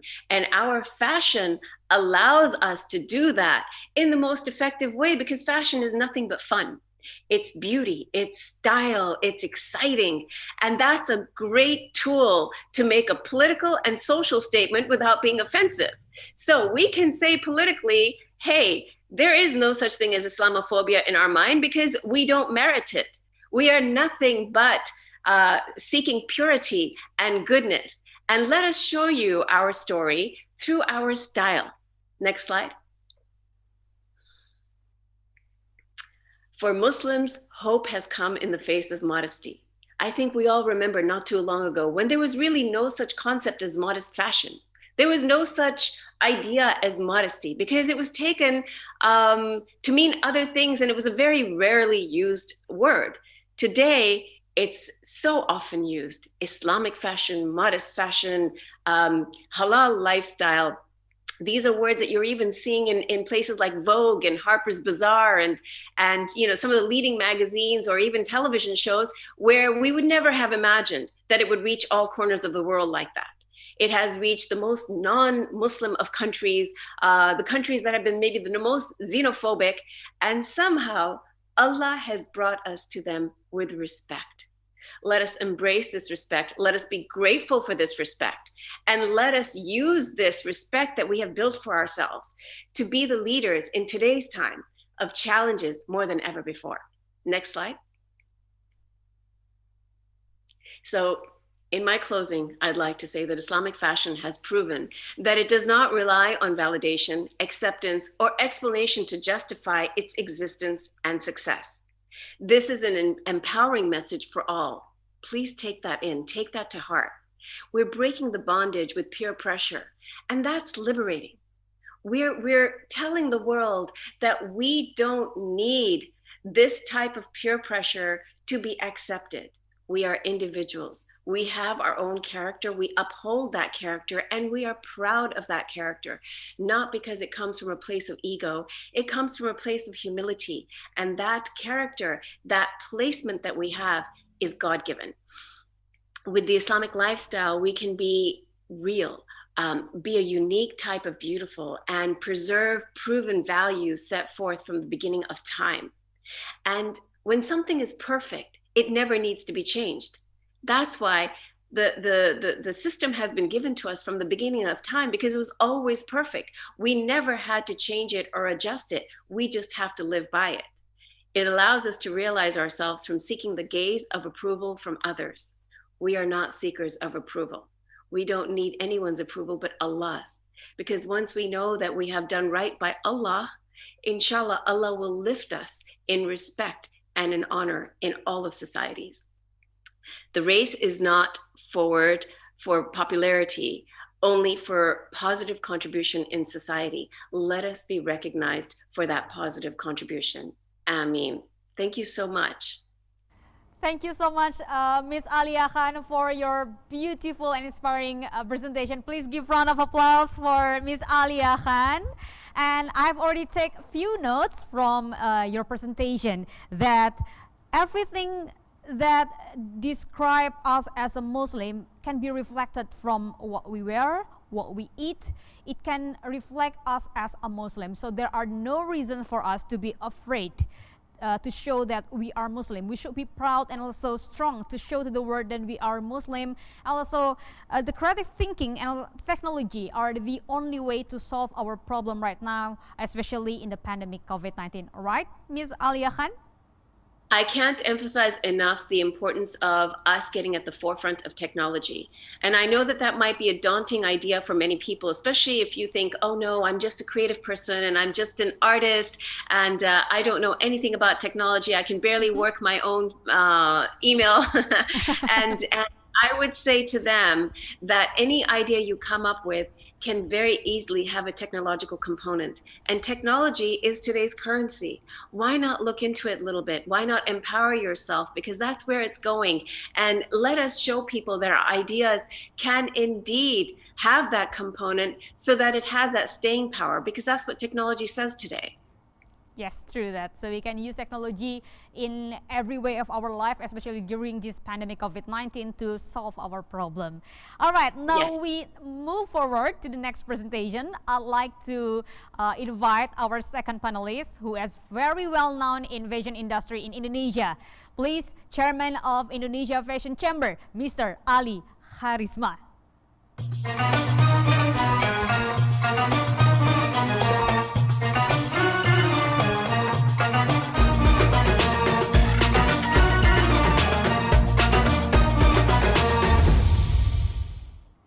Selamat siang Mas Ali, apa kabar Mas? Selamat siang, Assalamualaikum warahmatullahi wabarakatuh. Waalaikumsalam warahmatullahi wabarakatuh. Sehat Mas Ali? Alhamdulillah sehat. Alhamdulillah. Ini buat Bapak Ibu peserta webinar yang sering datang ke Indonesia Fashion Week pasti udah nggak asing sama mukanya Mas Ali. Karena setiap ada Indonesia Fashion Week, Mas Ali bisa dipastikan orang yang paling sibuk mondar-mandir, bener ya Mas ya? Ya Mbak, dulunya seperti itu. Tapi sekarang kita sudah ada ISEF dan ada juga MUFES. Jadi yang memang fokus ke modest fashion. Oke, mungkin nanti Mas Ali bisa juga share tips and tricks ya Mas ya. Tentu karena fashion industry menghadapi beberapa situasi sulit karena pandemi COVID-19 ini. Mungkin nanti Mas Ali bisa berbagi sedikit tips tentang bagaimana teman-teman UMKM yang bergerak di bidang fashion industry bisa bertahan dan juga melakukan adjustment atau adaptasi-adaptasi supaya mereka bisa tetap bertahan meskipun di tengah situasi sulit. Betul ya Mas Ali ya? Betul.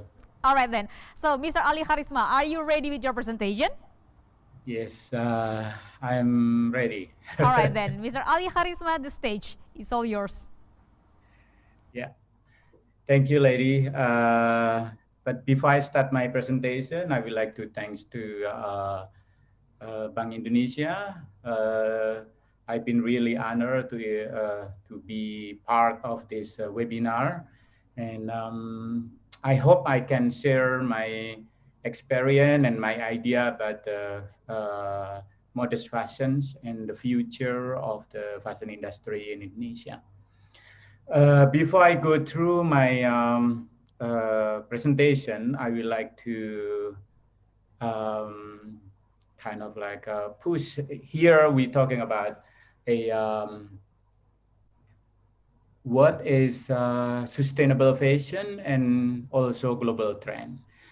In the earlier presentation, Ms. Alia Khan is, she talked very clearly. She's like a fashion preacher here. So I think, and before that is Pak Sabta and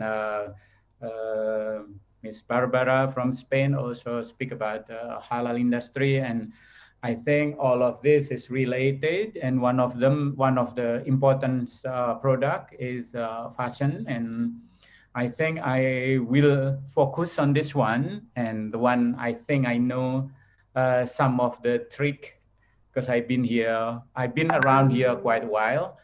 What is the? A lot of people always ask me or ask or looking for answer in every season, like what is the next trend, what is the future fashion, what we're gonna do, what is the color, what is shape.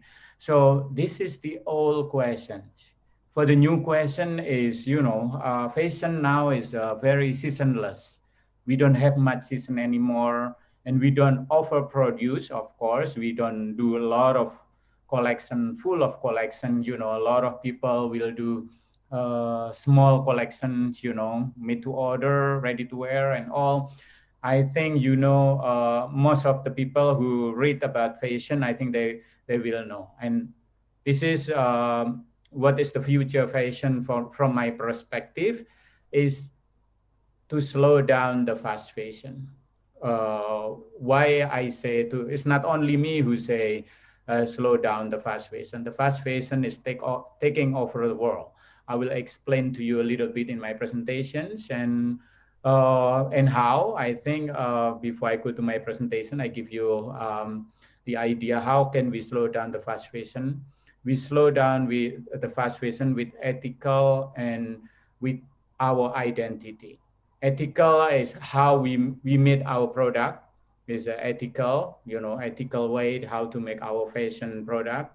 And with our identity, I think we also can slow down, because our identity is the one who attach with us, and there is a lot of personality and a lot of history and a lot of uh, from our ancestors. So what is our identity, especially Indonesian?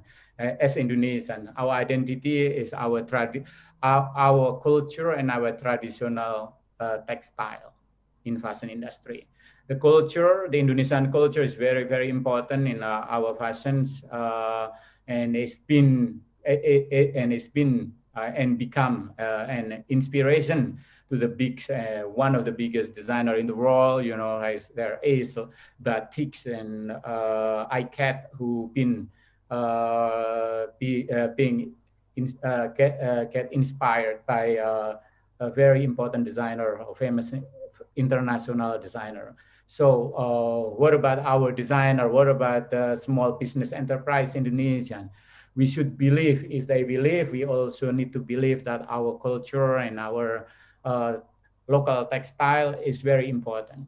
Okay, and our second identity as Indonesians is modest fashion. Our strength, because we are the biggest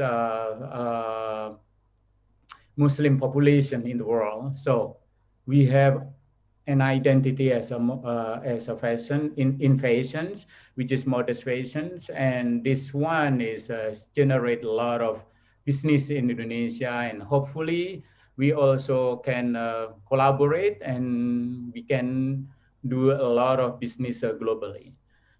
Why we don't set up the fashion trends in the world? Why? Because I think we have the ability to set up a trend for the future. There is a few steps I will say after. Hopefully, because I think the time is very limited. I will do a little bit faster, but I will say some of the important things that I think for today's presentations. And I think to set up trend and to balance our lifestyle with more mindful products. In fashion, of course, ethical and sustainable is the one. And this is I think is the future of the trend is sustainable fashion. This is how I think to have a sustainable product and sustainable fashion, we need to do something, because fashion is not only clothes, the clothing that covering our body, but there is more than that. The process and the impact of the clothes is very big. If we do something bad in the process, the impact of making the impact to the society and to us and to the world is very big. Okay, can you please go to my next presentations? Yep. Sustainable fashion, sustainable lifestyle. This is what I kind of pushing to Indonesian fashion industry. If we believe in sustainable fashion, our lifestyle should be also sustainable. The way we live at home, the way we live everywhere, we should believe that we don't live to harm the environment. So if we believe that, I think sustainable fashion is easy to to achieve, you know. And why sustainable? I mean, is it something new? It's not new at all. You know, sustainable is been there in the industry for a long time. So sustainable fashion is in Indonesia is last 5 years we working on it. I know we're not perfect. We're not our product is the sustainability content is not a lot, but we getting there. And I promise you, I think our designer and our small medium enterprise who are very promising now in Indonesia, they will support this campaign, and they will believe, you know. Our homework is not only us, but it's also the consumer around the globe, especially in Indonesia, you know, the biggest consumer of fashion, modest fashions. We need to convince them that to consume sustainable fashion is very important, you know. It's because the fashion industry is been driven by fast fashion, which is hurting our environments, you know, as in my presentation, is 10% of humanity carbon. And also here, also we all in the fashion, we also polluted our ocean, you know, from the coloring and all of that, you know. With the wrong process, we will harm our environments. Can we go next? Yeah. Here, fast fashion, maybe some people, they don't know about fast fashion in Indonesia. So I think the international people they've been reading this one for a while, but I will repeat because I think it's important, you know. This is term, you know, at the moment, a lot of fashion people, player in the world, they're doing fast fashion, you know. For example, in the past, we have fashion weeks, you know. We will have the product 6 months later because people need to order and you know, to meet the buyers, get order and on the process. But now with technology and with the other with the wrong process, the fashion is become hurting our planet. And this is time for us to responsible, you know. And fast fashion is make the shopping is, of course, it's much easier and more affordable. Ironically, the clothes, you know, everything else is more expensive. And the clothing, the more it's cheaper, you know. This is it's actually unacceptable, and I think we must do something really wrong. Why the fashion industry is getting cheaper and cheaper and cheaper, and this shouldn't be ethical to do this, because the pressure of to reduce the cost and to speed up the productions and time mean environmentally concern to cut the name of the profit mean is because the profit we cut all our process. That mean is the correct process become wrong process because the profit. And because that, I think there is a born the fashion product called fast fashion. So here is my hashtag. You need to know the story behind the brand you love. So everyone in the beginning, I say the clothing is not just clothing. You know, I'm working in the fashion industry. It's not just for fun only. I know fashion should be fun, but it's not only fun only. We are serious on this one because we ask people to wear our product, and it's most of the people in the world is wearing clothes. So we need to be understand to know how the people when you buy a product in the brand, you need to know the behind them, you know, as in the picture, because now it's very blurry between fast fashion and slow fashion, because a lot of them you see there is a beautiful product, you think it's slow fashion, and you make mistake. This is a lot of them are fast fashion. So that's why you need to know the story. You need to know how they your product made, or who make your product. Okay. Can you go next slide, please? Here, the sustainable goal, I don't want to read about sustainable goal. I just point you, there is 17 sustainable development goal. So I think you can read by yourself. It's easy. There is a floating everywhere about this, but it's still very, very important to read and to understand the goal to make our Indonesian, especially in Indonesia, our sustainable product is more sustainable all the time. You know, I just do. Can you go to the next? Yeah. And next, here is the key of the sustainable. Can you go next again? Yep. The key of the key is the people, the planet, and profit. Of course, you know, we talking about sustainable. We're not talking about losing money, and then because we spend so much money to become sustainable, is not right. This is not sustainable. We need to have a profit to become sustainable. You know, so it's not easy task to mix and to make ingredient so we can or work properly, ethically, and we have to work very carefully and mindfully so we don't hurting our planet. So three of these, what we call sustainable. In fashion, it's very important. We have to do three of them. This triangle is the most important to make our product is sustainable. Okay, can we go next? Local for global mean let's think about potential. You know, we don't talk about you know, cheap, and we don't talk about cheap and trendy product. Why we don't learn how to show properly is to make our product more long-lasting product. The product more meaningful, the product more have more impact. So how can we do that? So if we want to take the market with our sustainable product, we need to bring our local product. I know we have a lot of source and we have a lot of inspiration. Why don't we bring our local product to the global? You know, for hopefully, if we do that, we can help other people to become also sustainable.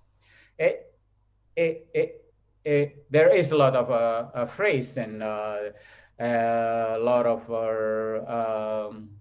example that it take a lot of it take crisis to form the tactic, and the fashion is also no exception. So when we have a crisis, we have a very we are become genius because there is a crisis. So some of the best design were born from struggle, including like the famous Coco Chanel and other big brand in the world, you know, because the crisis and struggling, where we are thinking about a brilliant product that can change the lifestyle. You know, can we go? This is also, I will say,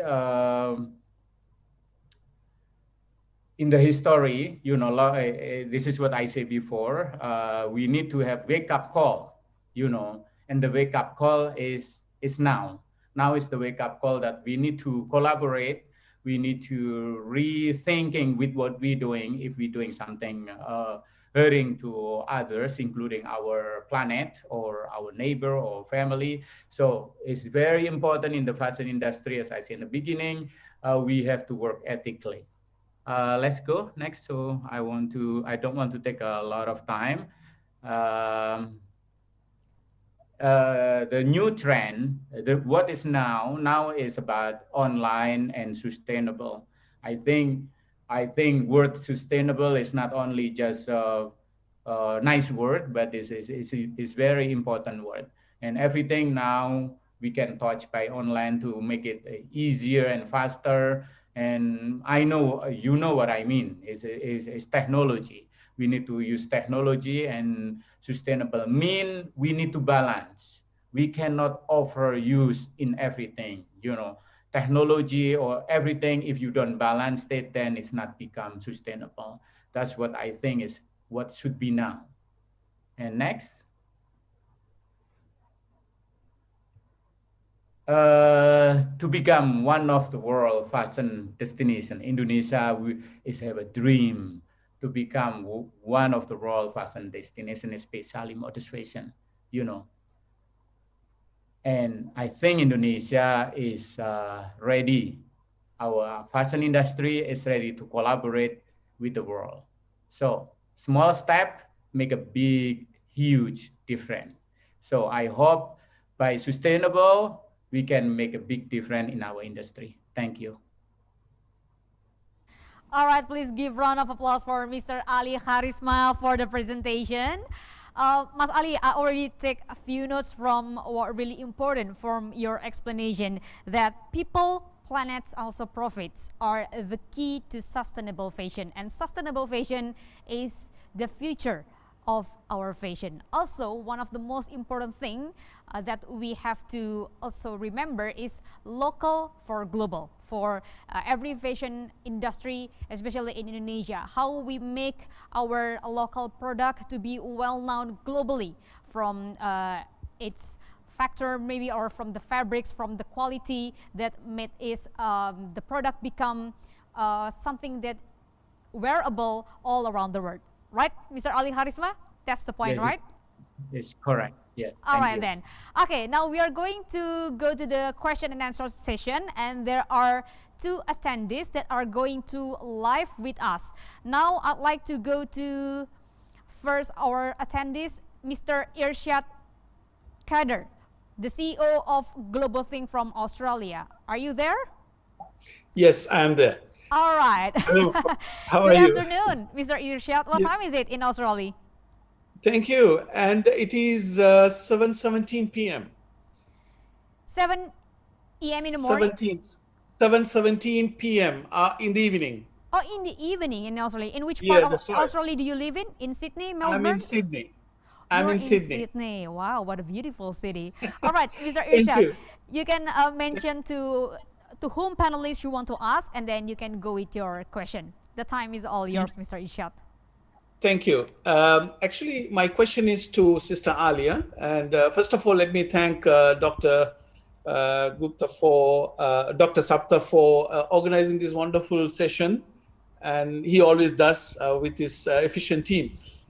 So this question goes to Sister Alia, and it's a wonderful presentation, Sister. But this is something very important for us to know, because there are a lot of brands, global brands like Macy's from the US and Marks and Spencer, also H&M. They are also coming out with a terminology called modest fashion. Sometimes it is not really modest fashion when you look at it from a halal perspective or from an Islamic perspective. This could lead to some misinterpretation from our sisters, whether it's really modest fashion and is this what Islam talks about, modest fashion? So from your counsel, have you thought about it, and are you taking any action on this part? Because we have to clearly define what is modest fashion in Islamic perspective. I think this is my humble question from you. Thank you. Irshad for your question. And Ms. Alia Khan, are you ready with the answer? Yes, thank you. Thank you Yes, so you may much, go ahead. Mr. Irshad, for your question. We have been constantly approached with this question from the beginning, and we do our very best to always stand by what is the real definition of a modest lifestyle. We do that through our media initiatives. We do that with every single interview. Perhaps you could even tell by today's presentation that I try my utmost to really hone in on the definition of the Muslim character and the Islamic profile, and especially the wider modest profile, which is, as I mentioned in my presentation, primarily led by the global Muslim consumer market. We do have a strong secondary following of the Jewish, Catholic, and Christian audiences, and even a great deal of non-faith-based audiences. However, they all are, their biggest appeal is the level of coverage and value system that we embrace when we talk about fashion. Excuse me. So when we talk about Macy's and H&M and anybody else that is trying to come into this market and perhaps trying to distort the narrative or not grasp a full understanding of the value system, to be quite frank, my answer to that is that we just have to rise stronger and taller. Perhaps we are not being heard loud enough, and perhaps we are not conveying the message strongly enough. So really it falls on all of our shoulders. We as a council, myself as an individual, and any counterparts that I can influence and affect and educate properly and empower them and entrust them to go out there and relay that message in an effective manner is the best and most that I and my council can do. However, I highly encourage that if you are challenged with that type of messaging or would like a little bit more understanding or training even, I would volunteer my time. I encourage you to reach out to myself or my colleagues, and we will help to empower you to be able to convey what the reality of the modest lifestyle is and what the real beauty and appeal is to the modest lifestyle that perhaps is not fully being conveyed by our mainstream counterparts who are also trying to embrace this commercial market. Right. Thank you for your answer, All Sister right. Alia. Thank you so much, Ms. Alia Khan. I hope Ms. Alia Khan's answer can fulfill Mr. Irshad's curiosity, right? Yes, thank you. Okay. Thank you very much, Mr. Irshad. Now we go to the next question that already written in the chat columns. It is from Maulidia, and the answer is for Ms. Alia Khan and also Mr. Ali Harisma. First to Ms. Alia Khan, what are the opportunities and challenge of halal fashion in countries with a non-Muslim majority? Nanti mungkin Mas Ali bisa menambahkan soal apa saja yang mungkin bisa dilakukan pada negara-negara yang memang mayoritasnya bukan mayoritas Muslim. Bagaimanakah perkembangan fashion, Mas? Apa yang kira-kira bisa dilakukan oleh pelaku bisnis di sana untuk kemudian bisa mempertahankan fashion industry terlebih di tengah situasi pandemi seperti ini? Okay, we'll go to Ms. Alia Khan first. What are the opportunity and challenge of halal fashion in countries with a non-Muslim majority? Please go ahead, Ms. Alia Khan. Well, the challenges, especially during a time like this, are quite apparent, and I think therein lies the opportunity as well. We're dealing with a global pandemic which has greatly affected our ability to do business in the way that we once did. Now, therein also lies a huge opportunity. We have an opportunity to see what's happening around us with open eyes.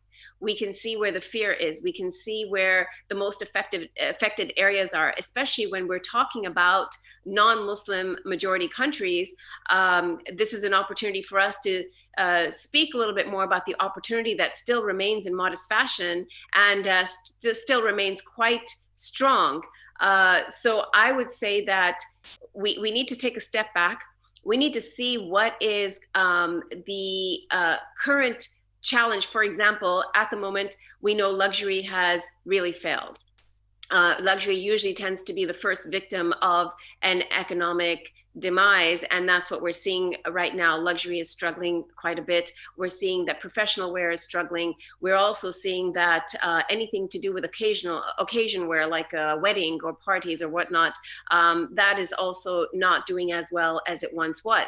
What's doing well is athletic wear, loungewear, athleisure, and anything to do with specific niche areas like yoga and Pilates and things like that. We know that people are really picking up on their home activities, and that is where we need to look into the opportunities for modest fashion and be an example as to how we make that transition without compromising on our value system and our messaging.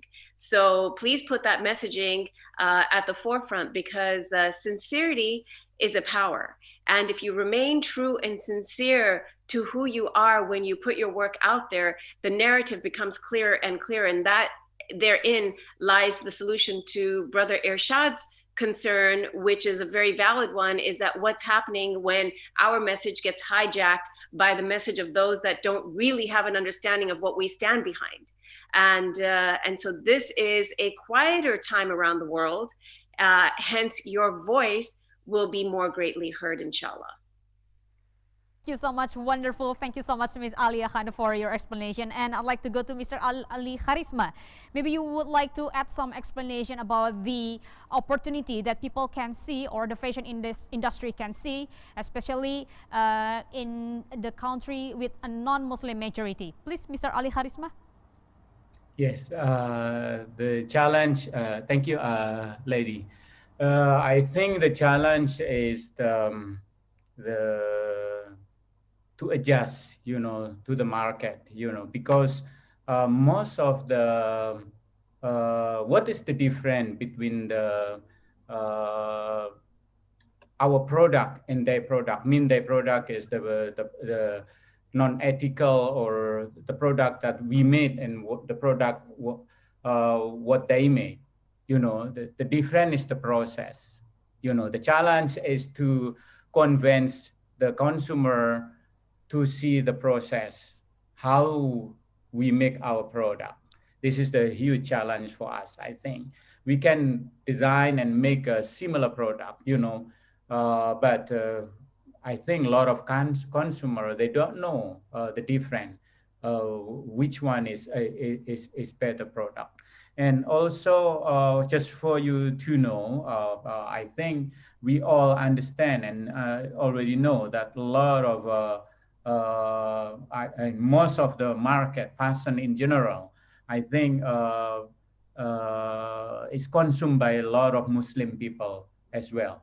So that means is even in Indonesia, Muslim people is consuming a lot of product that is not modest fashion. The people, the brand that's from outside, that is a huge brand. It's fast fashion. I think majority of their client is Muslim, Indonesian Muslim. So this is our huge challenge to convince the customer or ourselves to believe that sustainable and ethical fashion is very, very important. If you believe in ethical fashion, we need to know the process, who made our product. Then we have changed to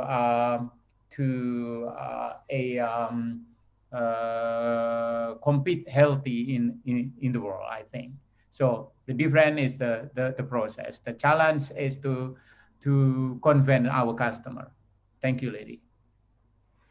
So much, Mr. Ali Charisma, for the explanation. And now here comes another question. Our last question for the whole session comes from James Noh, and the question goes to Ms. Alia Khan. That he asked you about the definition of modest fashion. It sounds like a very broad term. And is there any industry consensus or standard to define modest fashion? Ms. Alia Khan, you can answer the question. Thank you so much. That's a broadly asked question, and it's often told to a lot of people that, well, let's define modest fashion. It's broadly termed as something that's very conservative, that tends to cover from the wrists, arms to the wrists to the ankles.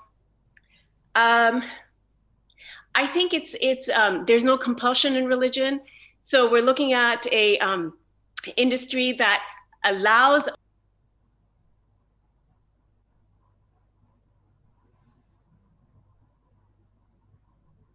Ahead, Ms. Alia Khan, is there any problem with your screen? You can go ahead. Can you hear me okay?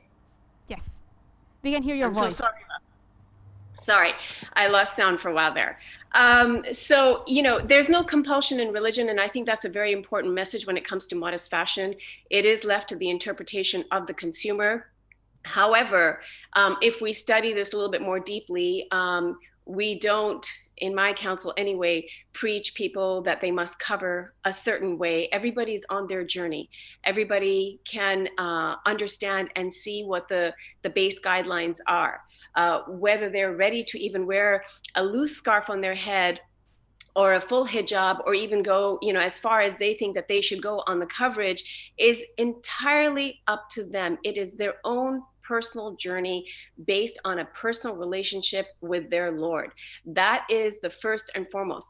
What we do is we are here to basically enable you to make the choices that you are required to make by your own understanding in your own journey. So we allow and enable initiatives to be developed and funded for the benefit of designers and artists and manufacturers and the vast industry players that are required to bring that end product to the consumer. But we would never go as far as to tell you how to wear that scarf on your head. And we don't even have any control that someone that buys that scarf is perhaps not going to wear it as a sarong around their bikini at the beach. There is absolutely no guidelines that we enforce.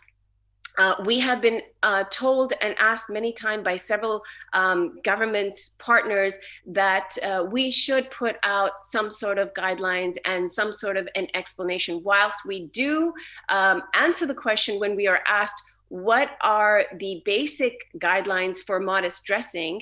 And we explain that in general, women in particular, there are some guidelines for men which are a little bit looser, but women in particular are asked to cover to their wrists, down to their ankles, up to their collarbone, not too tight, no, sort of chest or back space or any skin showing. And the scarf, should a woman choose to wear it, is also an accompaniment to such an ensemble. So that is our loosely more general based answer. And then based on that, it is the private journey that you undertake on your own will. No one is forced to dress that way or wear a scarf. And you then determine what is best for you with your relationship with Allah. That is at the forefront of everything we do. Beautiful. Thank you so much, Ms. Alia Khan, for your answer. Also, Mr. Ali Karisma, for the beautiful presentation. And as our question and answer session comes to an end, it means that our webinars are also almost over. But before we close the whole session, I'd like to invite the steering committee from Central Bank of Indonesia to sum up or to recap our session for the previous 2 hours. So please, Budiana from the Central Bank of Indonesia, the stage is yours. Bismillahirrahmanirrahim. Assalamualaikum warahmatullahi wabarakatuh. Distinguished speakers, Dr. Sapta Nirwanda, Dr. Barbara Bahenaro, Mr. Ali Karisma, Mrs. Ali Khan, and all distinguished participants. Alhamdulillahirabbil alamin, we have finished our very interesting discussion today about global halal consumer trend, and we believe that we are having a rich and thoughtful insight in understanding the global halal consumer trend amidst COVID-19 pandemic.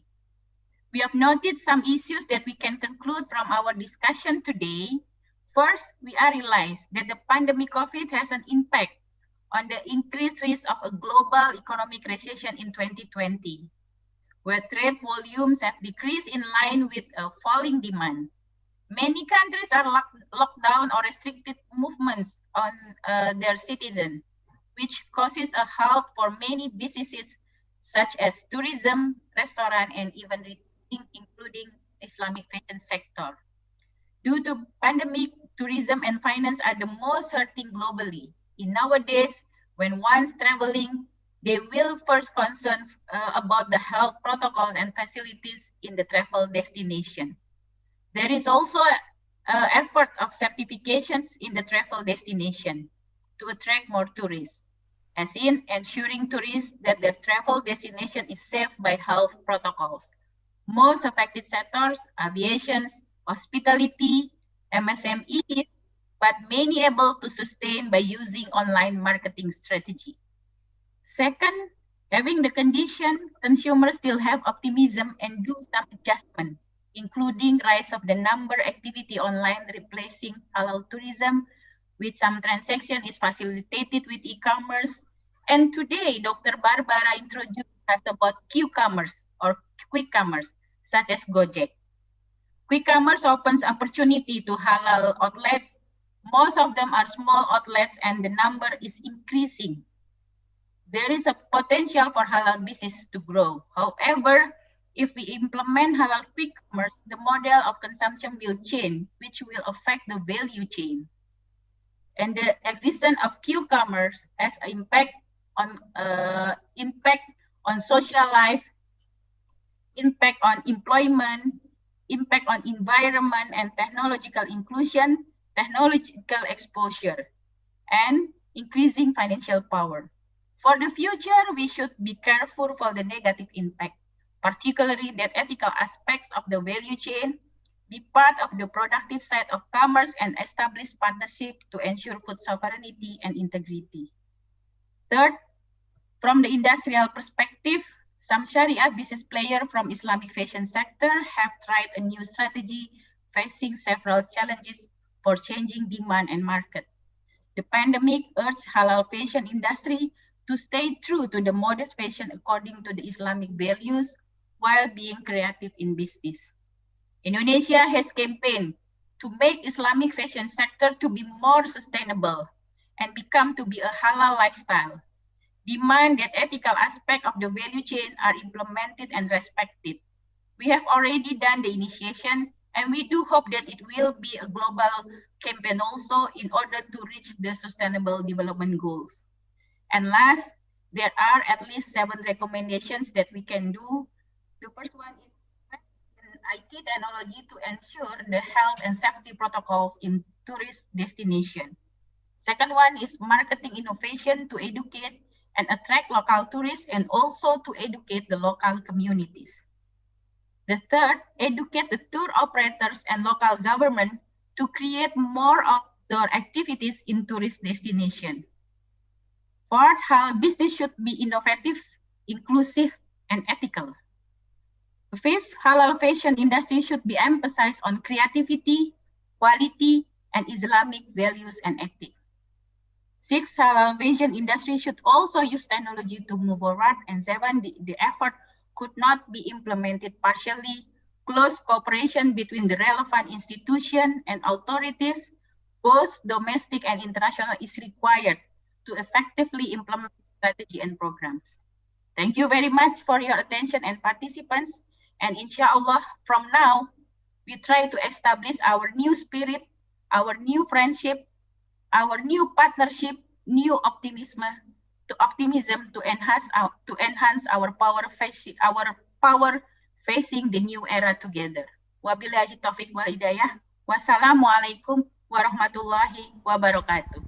Waalaikumsalam warahmatullahi wabarakatuh. Thank you so much, Budiana, for your summary and also conclusion for our webinars today. And as I've already promised you in the beginning of these webinars that there will be some prizes from Bank Indonesia, also from some of our sponsors, to be given to the attendees who appear to be the most active attendee today. From Bank Indonesia, also our sponsor will get you in contact personally to deliver the gift to you, especially to those who will receive the gift on this webinar. So from Bank Indonesia and also from the sponsor, will get in touch with you to let you know about where this gift will be delivered. Okay, so as our session comes to an end, it means that our session or our webinars are all over. And on the behalf of our steering committee today, I'd like to apologize if there's any mistake I have made during the whole presentation or during the whole webinars.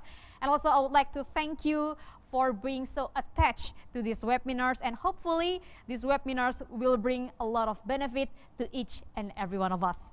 Finally, I am Lady Marina signing off. Wabillahi taufiq wal hidayah. Wassalamualaikum warahmatullahi wabarakatuh. Goodbye and see you on the next webinars.